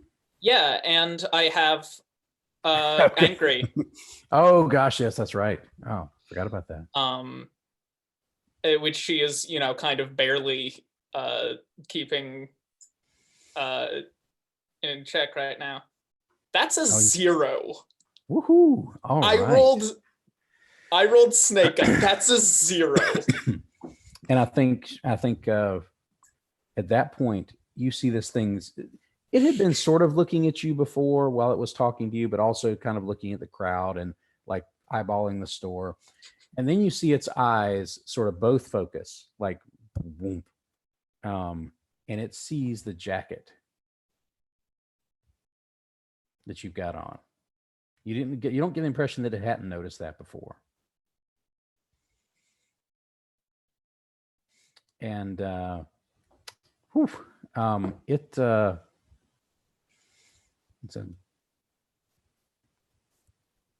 see that you have joined in this charade of nonsense. I will not be mocked by children. I am not a creature that is made for mockery. I am raw head and bloody bones. I am the things that children fear. And that mouth sort of opens, like unhinged snake jaw opens. And you see this like deep, like this just long, deep throat behind it that couldn't possibly be there. And this howl comes out of it, like right at you. And I think at this point you're going to take a powerful blow from that. Like it's just howl shrieking right in your face. That seems like it comes from the deepest, most terrifyingly disgusting throat you've ever seen. Oh, good. Finally, I can roll a high. You get a bonus. +3. Yeah. That's could be worse. Well, no, that's good actually. That's a 6. My you get crappy rolling is my low rolling is. You get to mark potential, my friend. Yeah, I advance. And how do you weather this horrific, from the depths of hell sort of howl? Like how does Jack handle this? Do you create a force field? Do you just stand there and like take it? Do you like swing back out of the way with one of those electromagnetic jumps? Like what happens here? What's our panel of Jack avoiding this? I like the force field, the sort of electromagnetic barrier. Okay. So what's the color on this force field that Jack suddenly erects as this maw opens up in front of you and shrieks? Oh, it's like all of her electricity. So like, kind of I think very light blue, nearly white. Yeah, and I think it like dissipates pretty quickly from the force of the scream, but it's just enough to hold that stuff off. Okay. And I think like you see like these little bits of like bloody gunk like patter the outside of the force field as this roar is hitting it. And you sort of breathe a sigh of relief as the roar subsides and that maw sort of swings back shut. And then you're like, then the shield finally crackles down. And it looks at you and it looks, I mean, as much as this skull thing can look surprised, it looks genuinely surprised that you stood there for that. Okay. Those of you that are standing near the crowd, you see this huge sort of hulking yet skeletal body stalk toward the crowd and like look like it's reaching out to either like slap or claw away this mass of people that seem to be that are still teeming between it and the Eternitine storefront. I'll be defending the people.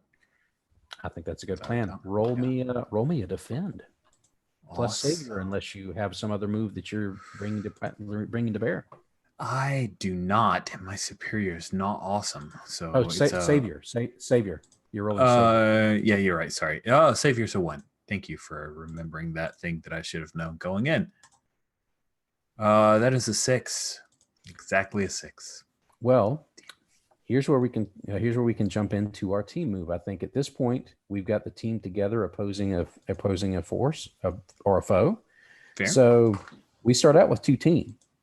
And we might be able to build that up to add to the possibility of being helpful. If you guys can agree on a few things. So let's take a look at team here. All right. You start out with 2 in the team pool when you enter battle against a dangerous foe as a team. You're all here together. I think this is going to count. So you start out with 2. If the leader has influence over every teammate, add another team. At this point, does your leader, which you have previously identified as Jack, have influence over every teammate? I'm missing influence on Nocturne. Okay, so we don't add another team for that. So we're still at 2.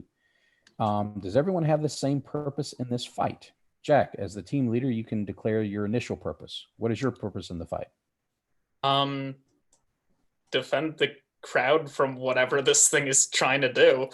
Okay. Do hero things, basically. Okay. All right. Defend the crowd as a primary gain. Who else goes along with that? Monochrome. Is that Monochrome's goal here? Okay. Leandra is raising their hand on behalf of our Nocturne, our Nova. Yep. Same here. I'm in. Okay. Everybody's in, so we add a 3rd team to the pool. Now, here's where things get a little tricky. Does any team member distrust the leader or the team at this point? So No. monochrome. Okay, we got a no from Harbinger. Monochrome? No. Okay. Jack, did you just trust your team or yourself at this point? I trust them to be like generally competent. Okay. It sounds like we got trust there. Nocturne. Okay. So everybody trusts the team. We don't lose any points there. And finally, you think your team is ill prepared or off balance? I'm not sure you guys came here expecting a fight. So No, I go are you- everywhere expecting this thing to show up. Yeah, No. we Well, are that's off it. balance. That's the thing. I think you're probably. I wouldn't necessarily say you're ill prepared because you've got all your super stuff here. Like you guys came in costume. Some of you are always in costume, but the folks of you who have costumes that you like to wear, you came in them. So you're not necessarily ill prepared, but you are off balance, I think. So I think we'll lose a team there. Jack and- has 3 conditions. She's off balance. Yeah, I can see that too. So that's going to keep us at 2 team. I've represented team on the roll for your party with 2 orange little discs. So we have 2 team available if someone would like to assist Harbinger in defending this crowd. The 2 easiest candidates for this are obviously Monochrome and Nocturne. Do either of you want to spend a team and describe how you assist our magic user in doing this? Yeah, I'll spend a team to assist. Well, I do want to know how is Harbinger defending the crowd? Let's describe that. Harbinger, what are you doing? Absolutely. So even though I'm using Savior, I'm imagining that Harbinger's going to whip up some magic. So his medallion glows, and then all kinds of like purple globs of sorcerous energy come forth, and I think kind of forms it into some kind of weird glove that starts to try to move people, kind of shove them away. It's a little Green Lantern-y looking. But yeah, that's what he's hoping to do. And of course, there's the energy it's not as intact. Like it kind of drips essence every once in a while because he's just doing the best he can and kind of snatching at power and throwing it out there. Okay, Nocturne. How do you think Nocturne adds to that with her cosmic power? Yeah, I think as if Harbinger's focus is getting the crowd out, I think Nocturne's target is distracting the body thing, and I think she does that by just. I think I don't even think just like lob, not as subtle as what Harbinger's doing, just lobbing just a straight like discus ball of dark matter, shadow energy stuff at the thing to get it off kilter. So that. Okay, so you're basically trying to slow it down while Harbinger's moving people away. Mm-hmm. Does that sound fair? Mm-hmm. Okay. Well, that team will boost you up, I believe, Harbinger to a 7 result. On a 7 to 9 with a defend. We have a couple of things to sort out here. On a 7 to 9, you do keep them safe, and you expose yourself to danger, or you escalate the situation. But you do get to choose one of those options. You can add a team to the pool, take influence over someone you protect, or clear a condition. What would you like to do? I don't have any conditions, so I won't choose that one. I think what I'd like to do is add a team to the pool since we had to bird one to make this happen. That seems reasonable. So we'll keep 2 team in the pool after that. Okay, and Nocturne, I think what goes on with this thing is you're sort of whipping these little discs of power at it just to sort of bang it around a little bit.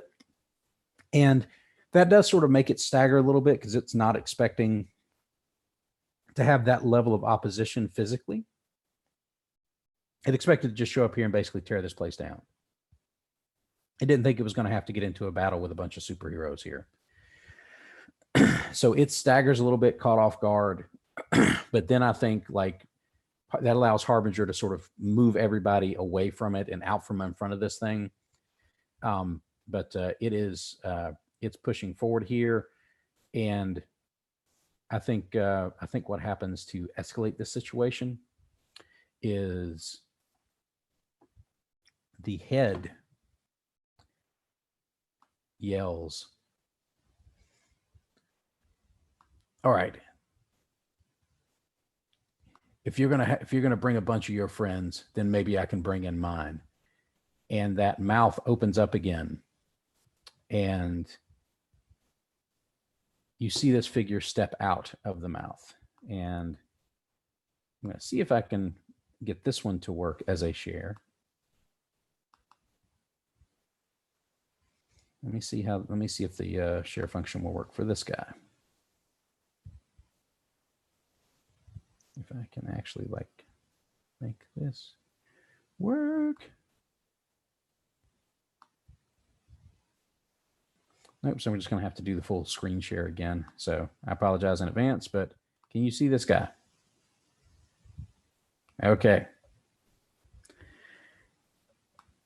That guy literally steps out of that open maw. Like you see, like before it looked like it was a throat when he opened that maw. Now it looks like some sort of tunnel. And out of that tunnel steps that guy.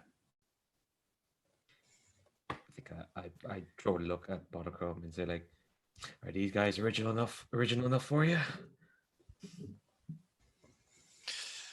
Well, they certainly have style. And he, like, I think one of his eyes on his head like sort of slorks back and looks at Eternitine, unlike certain things. But and you see this guy is it looked in the picture like he's holding forks, but what he's holding in this is he's holding knives. He's got a sword strapped over his back, and he's got a knife in each hand. Like, and it looks like a big, like, butcher knife kind of knife, like the kind of knife you'd use to very messily and disturbingly cut meat. I can handle this. And he is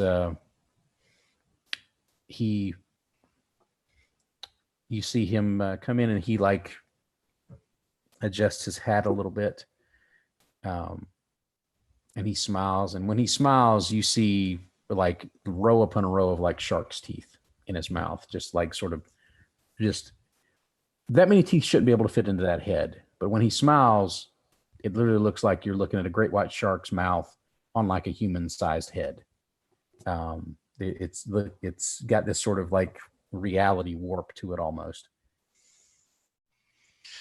And he says, "It looks like I get to dip me hat a little bit on this side of the old hill, Rawhead. Thank you kindly." And as he moves forward, you can kind of see on top of his head that hat looks like it's dripping red down the side of his head. Yeah. And Jack, it looks like he's coming at you. Because he just stepped out of that head right in front of you. I want to defend Jack if possible. I think you can manage that. How are you? You can close that distance relatively easily. I think it's not super far. So how do you want to defend?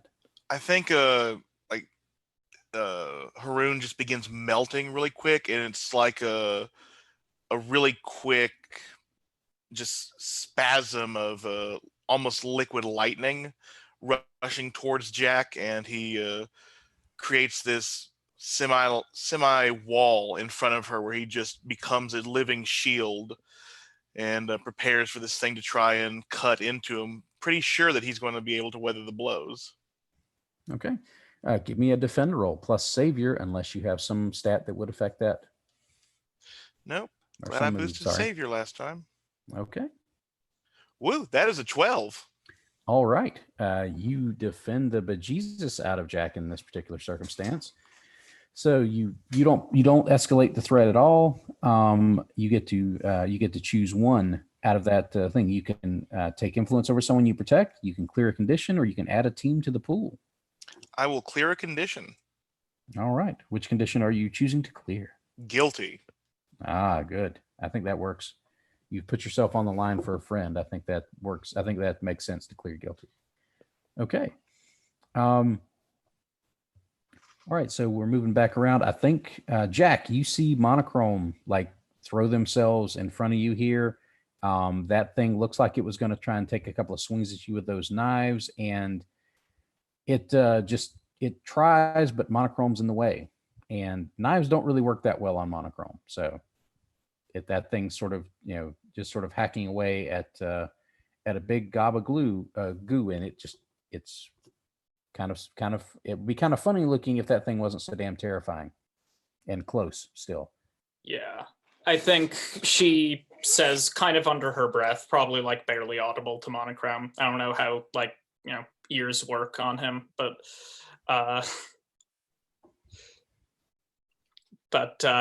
she just says quietly, thanks, says quietly, thanks, and takes a breath, and then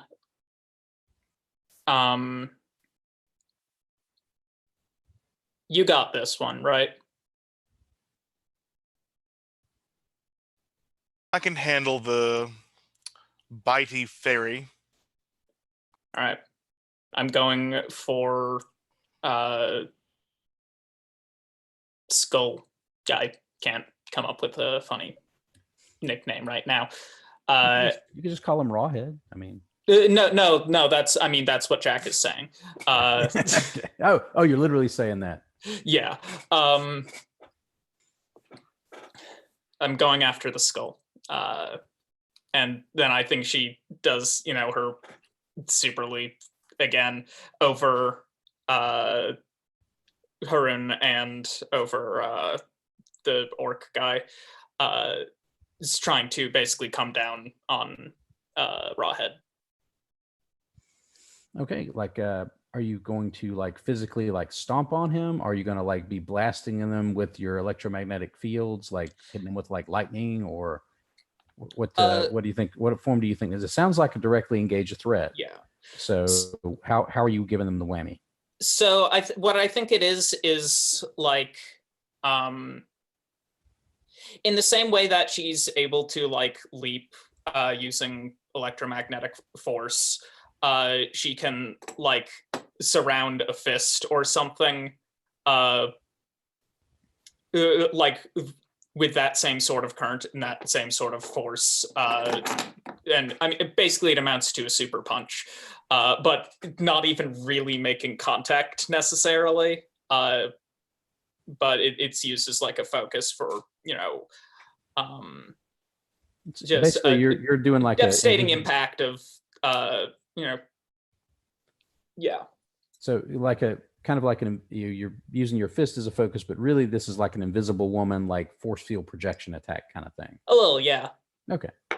So as Jack springs up, we're going to roll to directly engage a threat, and then we'll see how this comic panel is going to look when Jack comes crashing down. Okay. I'm not going to take a condition to roll superior. One, because I have a lot of conditions already, and two, because I don't think she's actually thinking about that right now. She's just pissed off.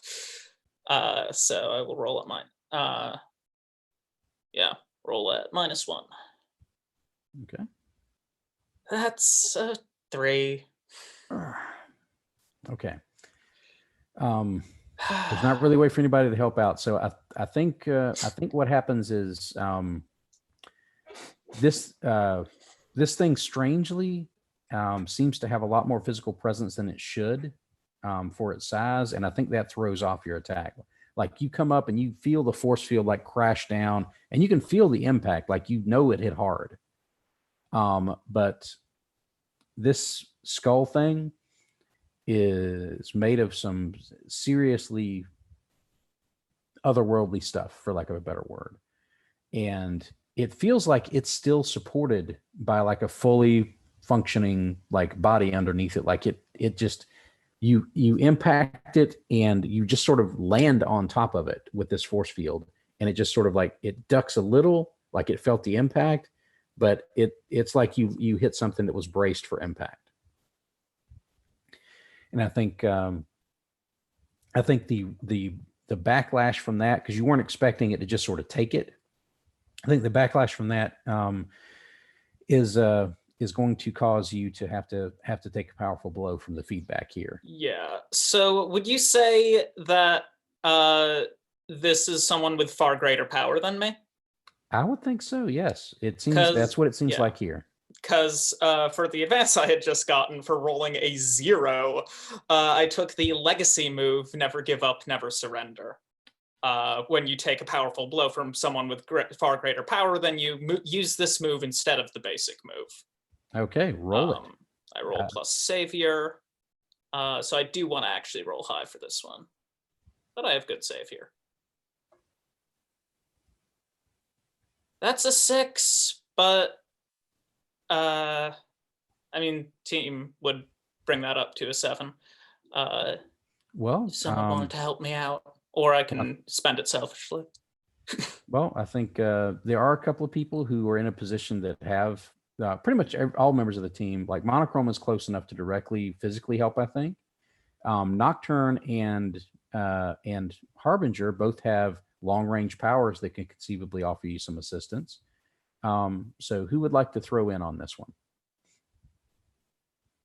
Say Harbinger, maybe? Yeah. I was. I mean, if nobody wants to help me, that's fine. I'll take the potential. The potential, you know. Think that I'll help. Thank you. Cool. So, give me a rundown. What was the point of failure? What does it look like? Is forcing her back?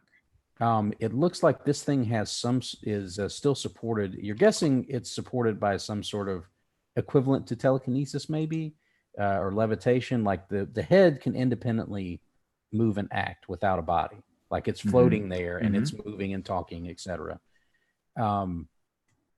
So there's some sort of force animating it. If this thing is what it says it is, that force could be some kind of magic. And what it looks like happened is like Jack came down with one of those like Superman style punches, powered by her electromagnetic force field, and like hit this thing, and it looks like it's going to be able to kind of weather this punch and just sort of take it, which would cause a feedback loop unless somebody's able to destabilize maybe the magic that is allowing this thing to do that. Yeah, I think what we see is a panel of Harbinger rubbing his metal and then flinging a series of like purple daggers to try to, they're all thin like needle points to try to break up some of the magic by throwing in different resonances in there. And that's how he'll try to help out. We'll spin the team to boost that roll. Okay. I think you see these sort of like little purple energy needles, Jack, just sort of pierce into the head and skull of this thing, and like it wobbles, like its structure is being messed with in some way, and it destabilizes its protection, whatever it had, enough for you to be able to get that 7 to 9 result. So which of the 7 to 9 results on directly engage a threat would you like? We have resist or avoid their blows, which would be good.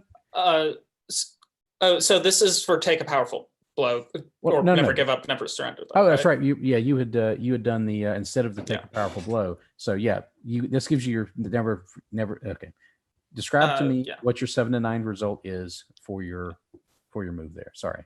Okay, 1, I mark a condition.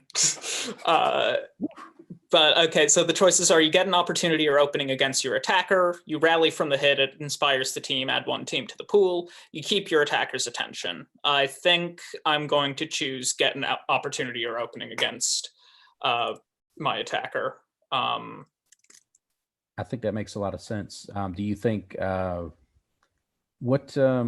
think what happens is the combination of the magic destabilizing whatever forces helping this thing to do what it's doing, like float around like a disembodied head, and your electromagnetic field walloping it, is that that body that it has started to lose balance and seems to be losing its ability to interact independently.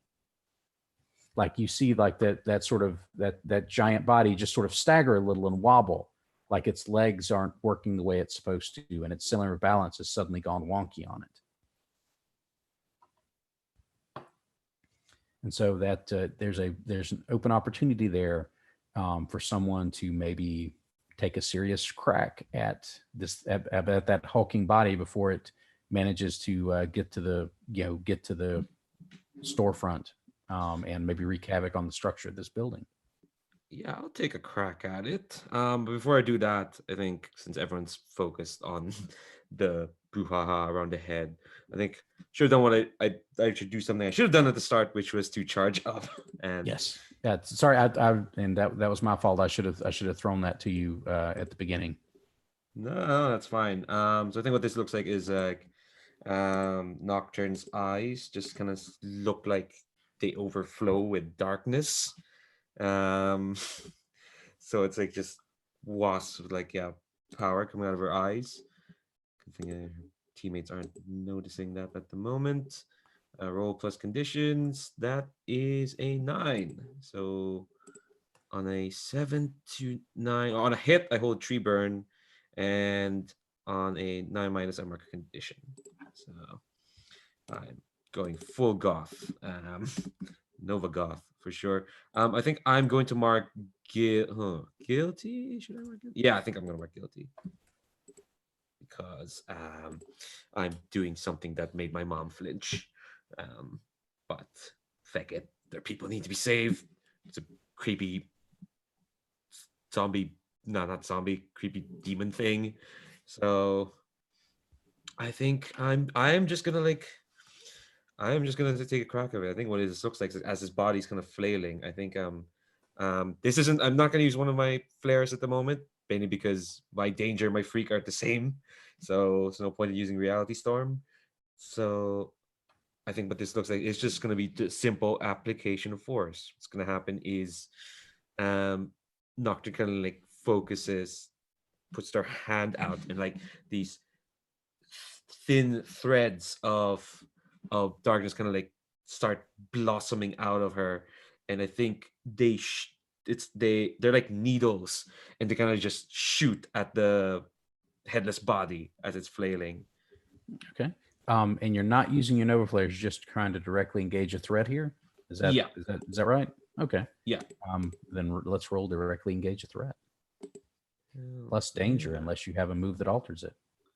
Well, I did have Reality Storm, which would have altered it, but it would have made me roll with Freak. But thanks to you, both my Freak and my Danger are the same.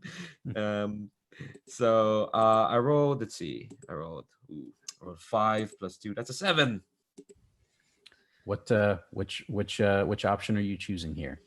I think I'm going to create an opportunity for my allies. I'll take the blows. I'm fine. I'm Okay. oddly reckless today. Hey, I think what we see here is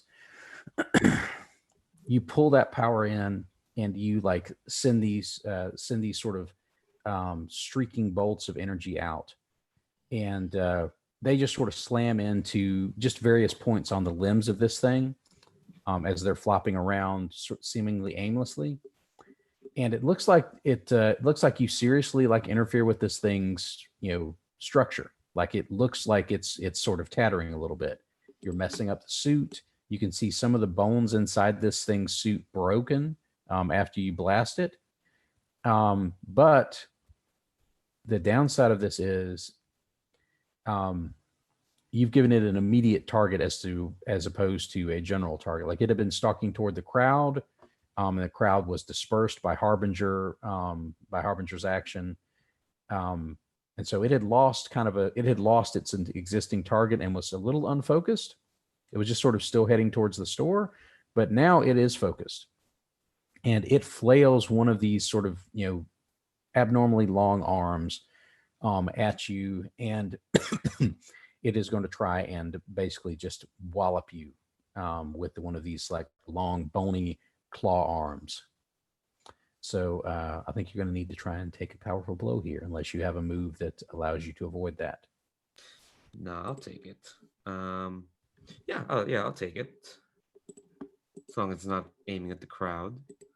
Let's see. So roll plus conditions. Oh, I got a condition. fun. Whew, that's a 10. Okay. Taking a powerful blow. If you roll a 10, there are multiple options still.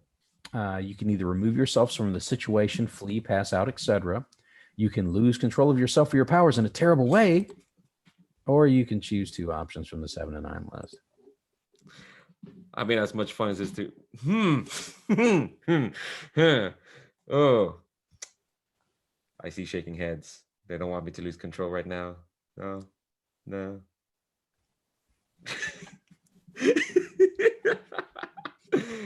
Ah, gosh. I think, yeah, as this thing is moving towards me, I think I kind of like, yeah, I think as it's kind of like moving through kind of like my threads, and like I'm really holding myself in because again, ugh, me and my mom reconciled. So I think I'm really trying to like keep it in, but I think its hand gets like the shot is like its hand and the threads kind of like blossoming around it, and then the next panel is its hand kind of like just grab to my. I think the next panel is actually close up to my face, or eyes, because of the kerchief. You can't really see the expression, and then the next panel is hand on my face, and I think at that moment, I don't know, I just feel whatever dark, very horrible nonsense in this skeleton thing, and I think I will lose control. And here's kind of what it looks like. So those kind of like threads that turn to spikes, they just explode out of me. They just. Okay. Does this sort of like put you in the center of this sort of web of dark energy that's just going to just basically strike out in every direction? Yeah, absolutely. It's like it's like this big, horrible web of darkness that's probably you shouldn't touch. Yeah, as it's kind of like it just explodes around me. Okay, this thing like grabs your head, and all those threads just sort of explode outward. And I think what happens is like the opportunity you create as a part of this is this thing looks like it's getting put through a paper shredder. Like it's still maintaining its bare physical structure, but like it's teetering on the brink. Like one more good shot is going to completely destabilize this body. What effect that will have on the head, who knows? But this thing's it's only barely holding it together, and you can tell because it's not trying to crush the skull of your friend Nocturne. Like it looks like it's just sort of frozen there, like it's just barely able to hold on. And the downside is that entire area right there, those sort of lines of and webbing of dark energy and dark power have just sort of struck into the ceiling of this little covered mall area, the walls, the support pillar nearby, like all of that. And it's having the same effect that it's having on this on this demon fairy skeleton thing. It's having the same effect on that, like the structural integrity of everything it's hitting, everything that energy is bleeding through is like weakening and crumbling. And unless something else intervenes, this building's going to come down, and probably not too long from now either. So, are there still a lot of civilians inside? A lot of them have made their run for the door. The only people that might still be inside, you saw a couple of the employees, and your mom's still inside that store. And you're guessing probably some of the employees like just ran back in the store just because it was the nearest place to duck into, right? And so I think that the rest of the civilians, I think, just ran out the doors. So there's not that many civilians left in here. There might be a few employees in some of these other stores that have hidden in the other stores. And if you glance around, you'll see like a few people like hiding in the stores. Like they don't really know what's going on. They've ducked behind stuff. They occasionally like glance up in horror with like big terrified eyes kind of thing. So what do we want to do here? You've still got the skull; it's still active, but there's the opportunity has been created twice on the skeleton thing, so it's frozen in place and is going to be taken down if somebody wants to. Anybody that gets even if a 7 to 9 result on a directly engaged threat or anything else that would fictionally take it out, it's going down. The skull is still floating there. You don't know what effect the taking out the body will have directly on the skull. But the skull seems like it's taken a good walloping too.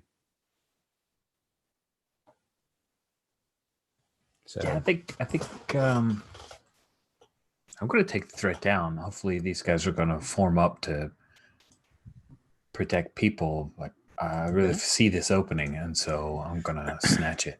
Okay. Are you going to use directly engage a threat, or do you have another move you're? I'm hoping to directly engage a threat here. I'm not terrible at it, so yeah. He does a little bit of a drawing of the power that he forces it out. He eventually kind of yells out, "Are you again?" Because that's amusing. Is that his chosen word that he's just sort of picked out as his favorite word to use? Yeah, does he have an came actual out once? Like it just happened once, and then he found out that it worked pretty well, so he does it. And it worked really well because that's an 11. Ooh, okay. You take this thing down. Sweet. Like you can choose 2 options from that list if you want. If you think more of them will help you, I'd say go for it. I would love to create an opportunity for my allies. Okay. That's one of my 2 options, and I'll resist or avoid their blows. That sounds good. So. That's good because you might have gotten some feedback from it when it exploded. Because that's basically what happens. Like this thing was already teetering. Whatever was holding it together was just barely working to oppose the power of Nocturne. And even then it was frozen in place and couldn't move. So you just had a direct shot at it and you flood it with that power. And when that thing hits, its body just sort of flares out just in this sort of explosion of like bone and sort of messy sinew, I guess. Like you're not sure exactly what the connective stuff was in there, but it just bursts apart and it goes all over like everything in this open area here. And Nocturne, you've got that stuff like around you, and you can see any part of it that touches that web though just gets obliterated, like just snuffed out. There's not an explosion, there's not a spark, it just, and that stuff is still like emanating from you, and you can just feel it as it's coursing out, and you just can't seem to rein it in. Like whatever reaction that thing hit, whatever energy it was powered by, seemed to have some sort of really bad interaction with the stuff that you use, and you're stuck in this sort of like, almost like you're connecting a circuit with your body between whatever those 2 power sources are, and it does not feel good. Yeah, I'm trying my hardest to like rein it in, but I think you can see she's just standing there like stock still, well, but like kind of like trying to, just standing there like twitching. Okay, and see, Harbinger has taken the body out, and I think Jack and Monochrome, where you guys are, you see the head sort of wobble, and like it reacts like it's been staggered, like it's lost something, which it has, and there's an opportunity there. Like it's whatever feedback it got from that thing, like it seems to be having the same effect as if it was stuck in that web of of Nocturne's power. Like you see those same sort of web structures that were breaking down the big skeletal body thing also seem to now be infecting this head. And it starts to quiver like it's just barely holding itself together now. And one of you can act to take it out, or one of you can act against the red cap. Jack, do you want to take the skull down, or do you want to try and help with the red cap? What do you want to do? Okay, so first, quick question. Does it seem like that the building is coming down like The time frame for the building coming down, is that like minutes or? It looks more like minutes. Like Okay. but the web, Nocturne's power is not expanding anymore. Like it after that thing was destroyed, like it's not expanding, like it's not growing to take up more. But the longer it stays in contact with those things, like the worse the structure gets. And it's not seconds, like you don't like the plaster's not coming down around your head right now. It's not that thing, but Yeah. you can tell, like you can see that sort of webbing sort of slowly creeping into the structures that it's touching, and more of them turn that sort of cosmic black as it seeps into them. And it's the stuff that it stays in contact with the longest seems to be dissipating faster. And probably the only thing that means that probably the only thing that's keeping it from destroying the building, you get the impression, is probably Nocturne's attempts to hold it and rein it back in. Like that's what's buying you. That's probably what's buying you guys time right now. Okay. I'm gonna try to send 10,000 volts through this skull thing. Okay. Give me a directly engage a threat, unless you have another move you want to bring into play here. No, I think that's it. I think normally I think she avoids just like doing straight up like lightning attacks for the most part, because it's not super elegant. It's not super elegant, and it can mess up her clothes. But she's pissed off and doesn't care about being elegant, so this is gonna go great. That's a 7. All right. I finally didn't fail a roll. That's great. So, are you? I'm presuming you're choosing to avoid their blows, so that you don't get any blowback from this thing as it blows up. Yeah, since it's on its last legs. Yeah, so that you like when you hit it, like you complete the circuit between it and the floor, and like it just sort of shimmers, and it kind of explodes in the same sort of fashion that the body did. Like it's just bits of bone and gore just sort of, and they spatter against your little I think personal force field that you generally like keep around to just keep bugs off you. And it's just it just looks disgusting. And that thing is gone. Monochrome.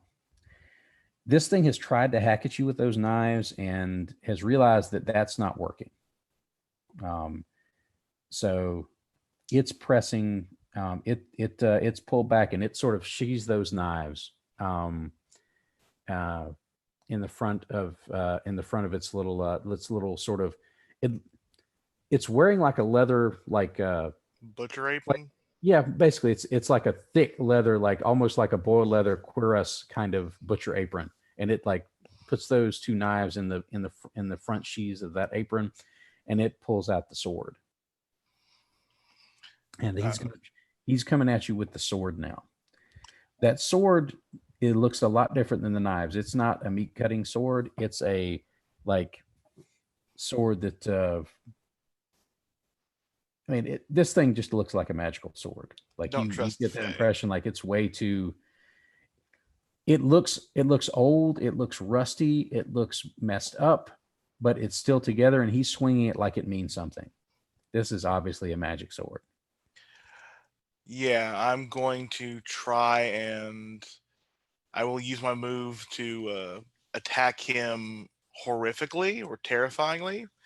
I think what happens is like while the sword is coming down, Monochrome was like splitting in two, and letting the sword pass through, then like swarming up, and because it looks like his flesh is coming off, like he changed his outfit again, and he rears up as just a black and white skeleton that attacks the thing and then just turns into an orb, like a living oubliette.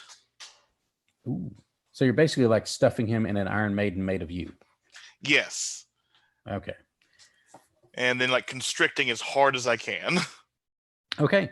Let's get this sounds like a directly engage a threat. So we were definitely rolling that, and you're using your transformed move to enhance that by making it horrific and terrifying. Yeah, I am marking insecure because I don't know if this will work.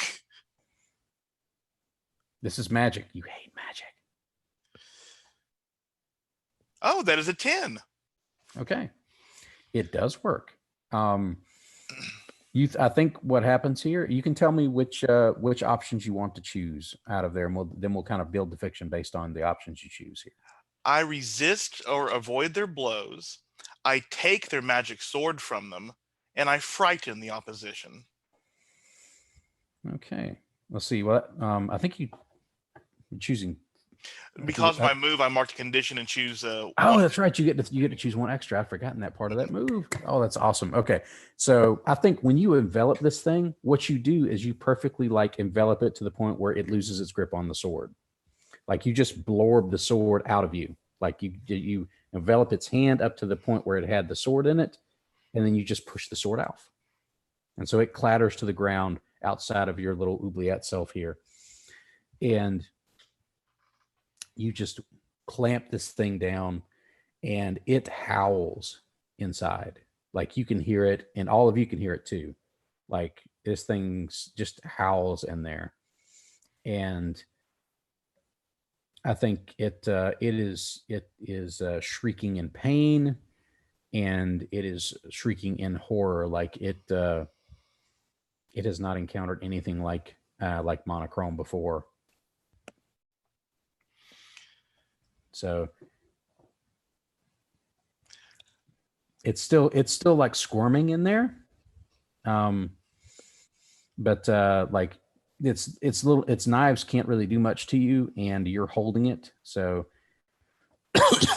so what describe to me again, you had your three options. I know you're resisting or avoiding their blows, you're taking the sword, and you're frightening them, right? Yes. Okay. It's flailing around in there. But you get the feeling that this thing's strong enough to where it's going to flail its way out of you, if nobody else takes any measures to do anything to it. Like it's just strong enough to fight its way out. Yeah. So like it's not it's just pushing. It's just grabbing and like flailing and just enough with it that the force it can bring to bear that you're unless you like really work this thing, which you could continue to try and attack it again next round and just sort of crunch and squeeze and smash it, and that might take it down, but you could probably use a little bit extra help. Yeah. Are we going to move to someone else, or should I? Well, does anybody else want to engage this and sort of help out? You can see that it looks, at least initially, like Monochrome has this thing wrapped up to you guys. Like he's absorbed it into this sort of amoeba-like, glob, and is holding it there. And you can see like it's flailing inside there. You can see like little like flailing motions inside it. But Monochrome seems like he's got it. You guys want to intervene, or you want to just let Monochrome handle it? Looks like everybody's gonna let you roll again. So you've got it locked up. You can. I think at this point, I think if let's do it like this. If you want to, because you've got that move, the transform move. If you're willing to mark a condition, I'll say you hit it with enough to take it out. I will. Or you can roll directly engage a threat, and we can see how that plays out. But because you always get to mark at least one, so even on a miss, so you're always going to be able to take it out here if you want. It's on its last legs here. Oh, do I want to? No, I'm not big on camera, so I don't want to style on this thing with freak. So yeah, I'll just mark. Because I think I'm noticing the building coming down, I will mark afraid. Okay. All right. So you hit it again with another just sort of like squeeze whammy, and it just sort of like you can feel it go limp after that. Yeah. And I think I'll meld down from it, like just let it fall out of me and reach down, pick up the sword, and look over at Nocturne and Harbinger, thinking that Jack is pretty much taking care of herself. She looks fabulous. She's like, what's wrong with her? What's wrong with this entire place? Oh, crap. and you guys still see like Nocturne's, is, you can tell that she's like conscious and is fighting to try and draw the power back, but she doesn't seem to be able to do it right now. Like that power's still out there. Let's see, Nocturne. Do you think you have a move that you might be able to roll to sort of get control of yourself again? Maybe pull some of this back that some of the other team members might be able to help you with. Like, say, this is going to sound wonderful, but maybe an unleash your powers roll to rein your abilities in again, to alter the environment in such a way that your powers bleed back out of it. Yeah. Yeah. I think that's definitely what Nocturne's trying to do. Okay. Trying being the key word. Thankfully, I didn't mark the condition that would be bad for this. Thankfully. Wow, that's a 6. Well, you have team here to help you. There's still one team left in the pool. Oh, I'll burn it. I'll burn it. Oh no, Sawyer, or you just Actually, did I was going to use you as a part of my help, if I may tell you my plan. Yeah, go for it. You're the magic guy. I think Monochrome just like does that quick lightning thing with just his arm holding the sword, but over the threads, hands you the magic sword from the red cap, and unleashes you to cut the threads to help Nocturne. Oh wow, that's crazy. I love it. Let's do that. Okay, so you spend the team, and that gives Nocturne the 7 result. Nocturne, do you want to stretch yourself to make regaining control of yourself permanent by marking an additional condition? Yes. Okay. Which condition do you think you're going to mark? Hopeless. Oh, that's a good one. Okay. I think what we see here, and if you want to add or alter this, certainly all the participants in that little part of the scene are welcome to do so. I think we see like Harbinger take this sword and like cleave a big swath of those threads that were connecting you to the structural damage that was going on with the building. And once those threads are severed, it kind of breaks part of that feedback loop that you were in, and it allows you to finally like grab a hold of your power without being latched on to whatever that otherworldly fairy power was that other thing had infected you with. And you're able to pull your own ability back under control. Yeah, I think threads come back, and I just fall to my knees. I look at my friends, and I don't know how they're looking at me, but well, I mean, you're all standing there. Jack is also on her knees. Every looks like everybody's kind of taking a little bit of a winding here. That's okay. You're looking up, and once those tendrils of dark energy aren't playing through it, it looks like the structure is still stable enough to stay up right now, but it's definitely going to need some repairs. But it's probably not safe enough for people to be coming in and out of it. So it might be a good time to get everybody that's remaining in here evacuated. I would like to activate one move before we begin. Sure. I am going to comfort and support Jack, but I will do so by I think Monochrome is going up to her because it's safer than the threads which cause undescribable agony. And he will like lift Jack up and just sort of whisper to her, like, "You have a mother that cares about you. We've got to get her out of there. Make sure you have a family to go back to. I miss mine, but you should still have one." Ooh, I think that enables you to roll plus freak here, correct? Yes.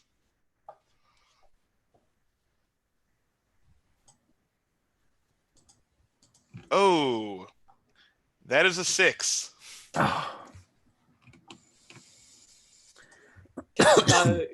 Can I suggest suggest, I mean, at least how this plays out for Jack? Okay. I think that would be fine. How does it play out on Jack's end? I have 6 or less result, but how does it play out on your end? So I mean, one thing, the first thing is like, I think is like, you can tell like using like that last big ass lightning bolt she used to fry the skull like physically hurt her. Like her arms are kind of burned, and also like probably the jacket arms kind of got destroyed. And I mean, she lets Harun help her up, and then when he says that, she just starts crying. Sort of slumps down onto his shoulder, arms, whatever it is. But yeah. Okay. Just sobbing. And I think at the end of that,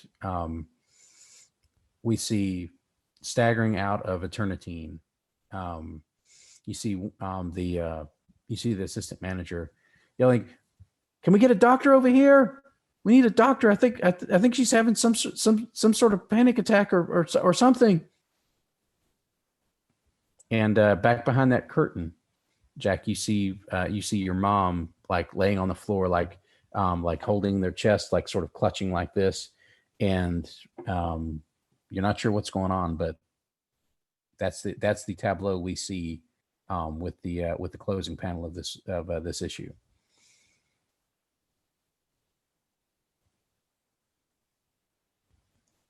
Okay, and we're at 10:55.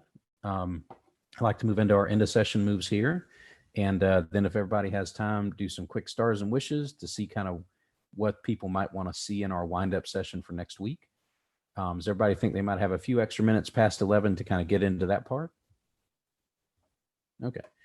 All right. So we'll start with our left to right and our character keeper here. We'll start with Jack for our end of session moves here. And Jack, do you think you grew closer to the team, into your own image of yourself, or away from the team this session? I'm gonna say closer to the team. Okay. Who do you think made you feel welcome in this particular episode? Yeah, I mean, surprisingly, Harun, for the most part, I think, was not initially thrilled to see him and the others there, but ended up being glad that they were, he was and they were, and that we have the end tableau with him, helping her up. So give you back influence after taking it away from you at the end of last session. Okay. Now, do you want to clear condition or mark a potential? I feel like I probably managed to clear some of those conditions just through the actions I did. Well, let's look at that. We've got what were the conditions that you had active in that last little part? Angry, guilty, hopeless, and insecure. Okay. To clear anger, you'd have to hurt someone or break something important. I'm not sure you broke anything important there. I hurt a skull. That was something you needed to do. So I don't think the angry part was cleared. So what was the next one? Sacrifice, guilty. Oh, She sacrificed her image of herself to me. Well, I've never seen her cry. Well, that's definitely in there. And I think also like taking the self-destructive measure of that really big whammy lightning bolt. I think that and like showing like actual emotion to Harun, I think those two things together let you push through that guilty part. All right.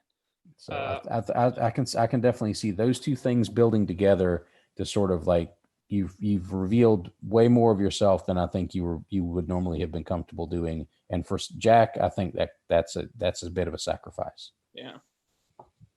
There's might be a vulnerability or weakness move next session. We'll see. Anyway, yeah, next one is Hopeless, which is easy relief, which I definitely did not get. Yeah, so you've got those 2 remaining conditions then. Are you still did you still have insecure? And insecure. Foolhardy action is the thing to cure that. It don't seem like you took foolhardy action this time. You took some risks, but I don't think they were foolhardy. I think it sounded like they were superhero style risks. So you've still got those conditions that you can choose to clear, or you can choose to mark a potential. I failed. Like normally I always go for the potential, but I failed so much this session. So I think I'm going to clear Hopeless. Okay. I think that's reasonable. Like I think even though the comfort and support didn't hit as well as it could, I think the fact that Haroon was making the effort sort of maybe makes you feel a little bit better. Also, like she took the Hopeless when she was like unable to originally dent the skull thing. So I mean, there's also. Oh yeah, she took it down. She managed to take that down with that big super lightning bolt. So okay, I can see that. Okay, moving to our next person in our character keeper, we've got Harbinger. Did Harbinger grow closer to the team, into their own image of themselves, or away from the team? I feel like in this issue, Harbinger grew into his own image of himself because, like, not necessarily away from the team because he didn't feel detached. No, he did kind of feel detached because they're terrible people, but he's used to terrible people. But definitely not growing closer. So I'll go with grow into your own image of yourself. And he's seeing that maybe teams aren't the way to go because Nocturne just kind of walked in and she did most of the heavy lifting from his point of view. So yeah, there's that. I think I'm going to. What do I want to drop? I think I'll drop. I'll drop Superior and increase Freak. I think that sounds right. You made a lot of use of your magic this time in a lot of interesting ways. So you're fleshing out that side of your power a little bit. Exactly. There we go. Okay, I can see that. And then we're moving into the next spot on our character keeper, which is Monochrome. I grew closer to the team. I talked with Kurisu about wanting to help Jack, and I was actually honest. And I defended Jack against a ravenous, probably cannibalistic redcap. So I'm going to give influence to our Scion Harbinger. Okay. I believe you didn't have influence on me.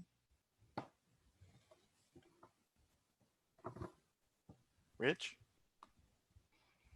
I'm giving you influence. Did you not have influence on me? Did I? Doesn't look do like not. it. It looks like you have it over me. Sorry. Yeah. Yay. I'll take it. Thanks. And I will mark potential. Okay. All right. And last but certainly not least, our Nova. Closer to the team, into your own image of yourself, or away from the team?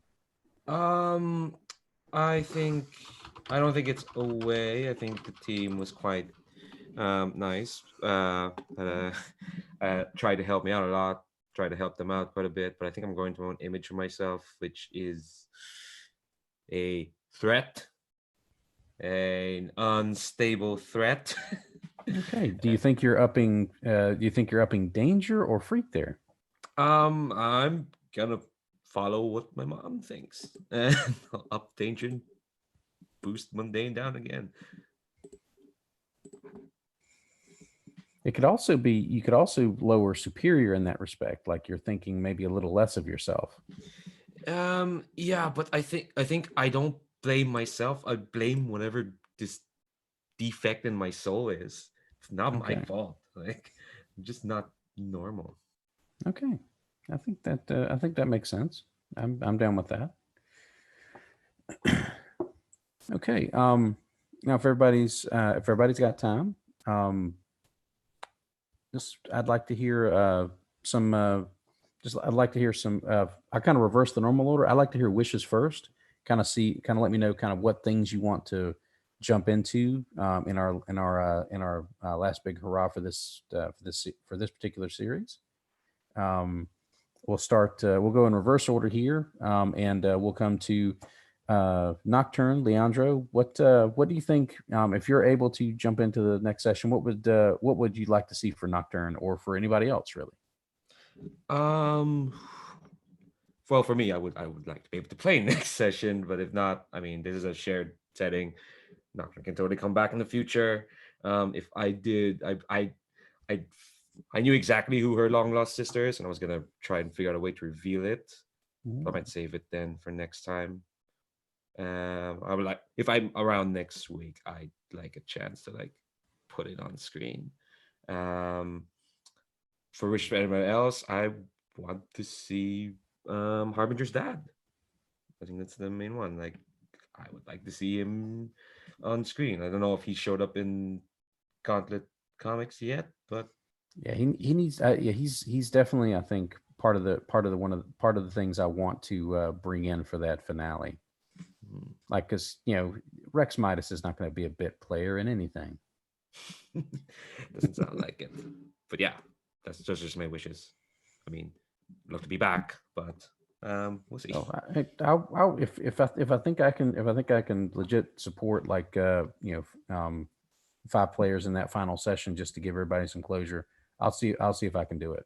I like the idea of seeing all those things, and now I really want to know who your sister is. I could say right now, but it won't be as fun. Yeah, let's not do it right now. Let's save that, and if you want, maybe you could shoot me like a PM or something like that. Let me know so I can have an idea of how I might build it in if we get to do that. But we'll keep it buried for now. Taking the next step in the character keeper for wishes, monochrome and Ferret. What would you like to see for monochrome or for your group in general here?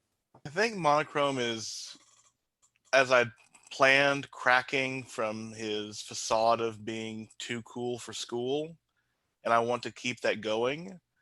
And I'd really like to see he and Harbinger like work as a team in combat. Like, I want to see what that new sword I got Harbinger does, but I do want to stand up to the dad, because so far the dad is the only one who's in history been able to beat the crap out of me, and I need revenge. Yes, I definitely was wanting to bring in Rex Midas, so we got that plays into my plans as well. So I'm glad to hear folks really want him to dive in here. Okay, next on our list we have Harbinger Arskyan. Rich, what do you think you want to see? Everybody's kind of hit the points that I was interested in, so yeah, that's cool. Okay. All right. And finally, Alex, what do you want to see for Jack Flash and the team?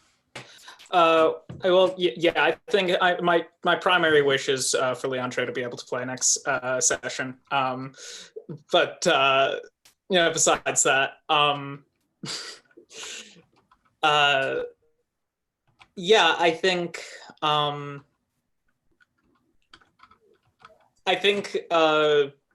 Jack's like anger and hurt has kind of like reached a critical point. So I mean, I want to play that out.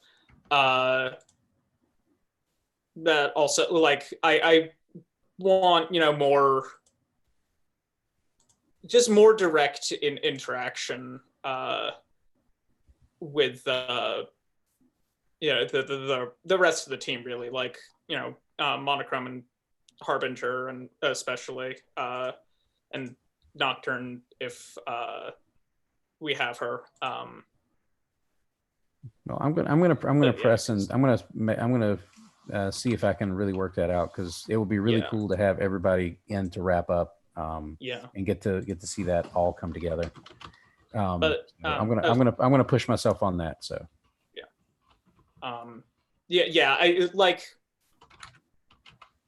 So yeah, I mean, my like, I guess the big wish is just to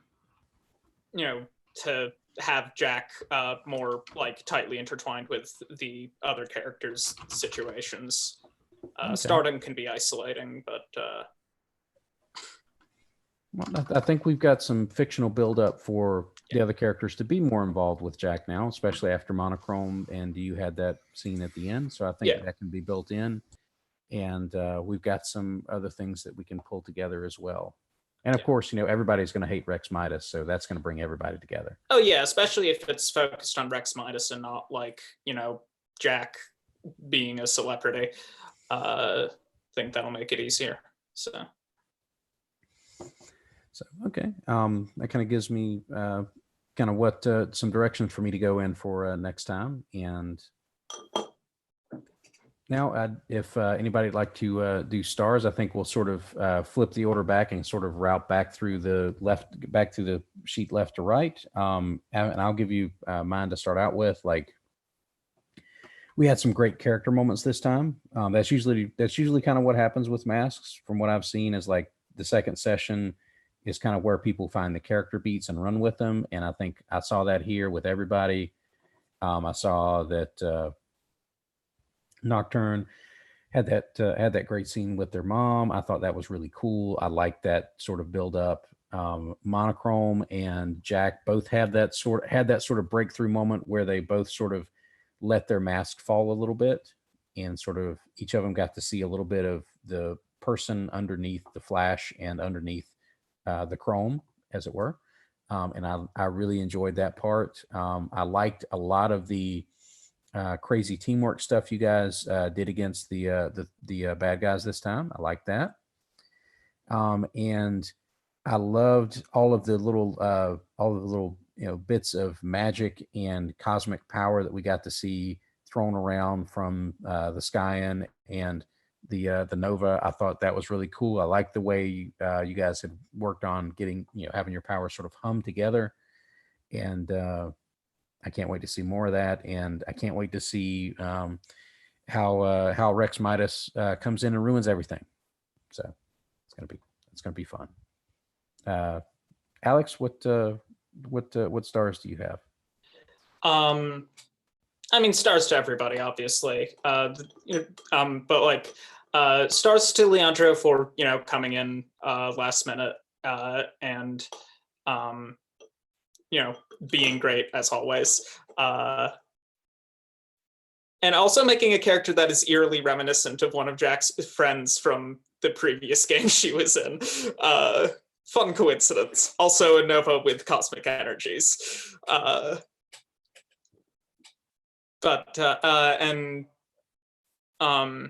And definitely stars to Ferret. Like everything between like Monochrome and Jack has been just so friggin' fun.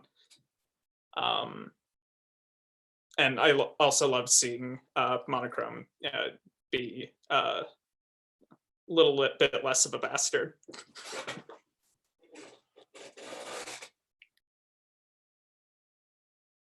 Okay.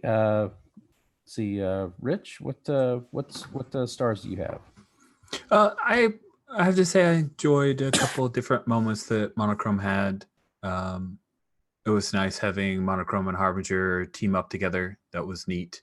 And Monochrome offering comforter support at the end was really neat to see him kind of reveal. I figured I was like, oh, are you playing another shallow character? But no, you showed that there's some depth there, and I appreciated that. It was cool. Okay, and Monochrome or Ferret, sorry. Either one. I'll answer to pretty much anything. Leandro, again, thanks for stepping in late minute. I didn't know we were going to have a replacement. I did know we'd need one pretty much, but I could not have asked for a better replacement. You do masks very well. And the scene with your mom was started off like, oh, a sad parent tale. And it's like, oh, a sad parent tale. I can get behind this. And Jack, I felt so bad. Like, I'm glad Monochrome was nice, but it's like, just, here's what you're going to wear. It's called True Blood. Okay. Just make sure you're showing the logo. Okay.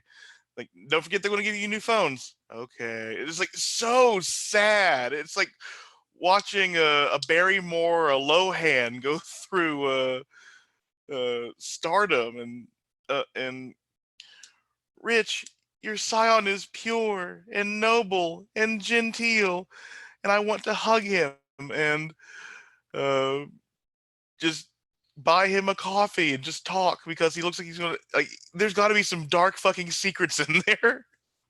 He's seen some shit. And Chris, I started role playing with Vampire the Masquerade and Cthulhu series. It is not often I am a no with something being shown to me, and you did it well with Rawhead.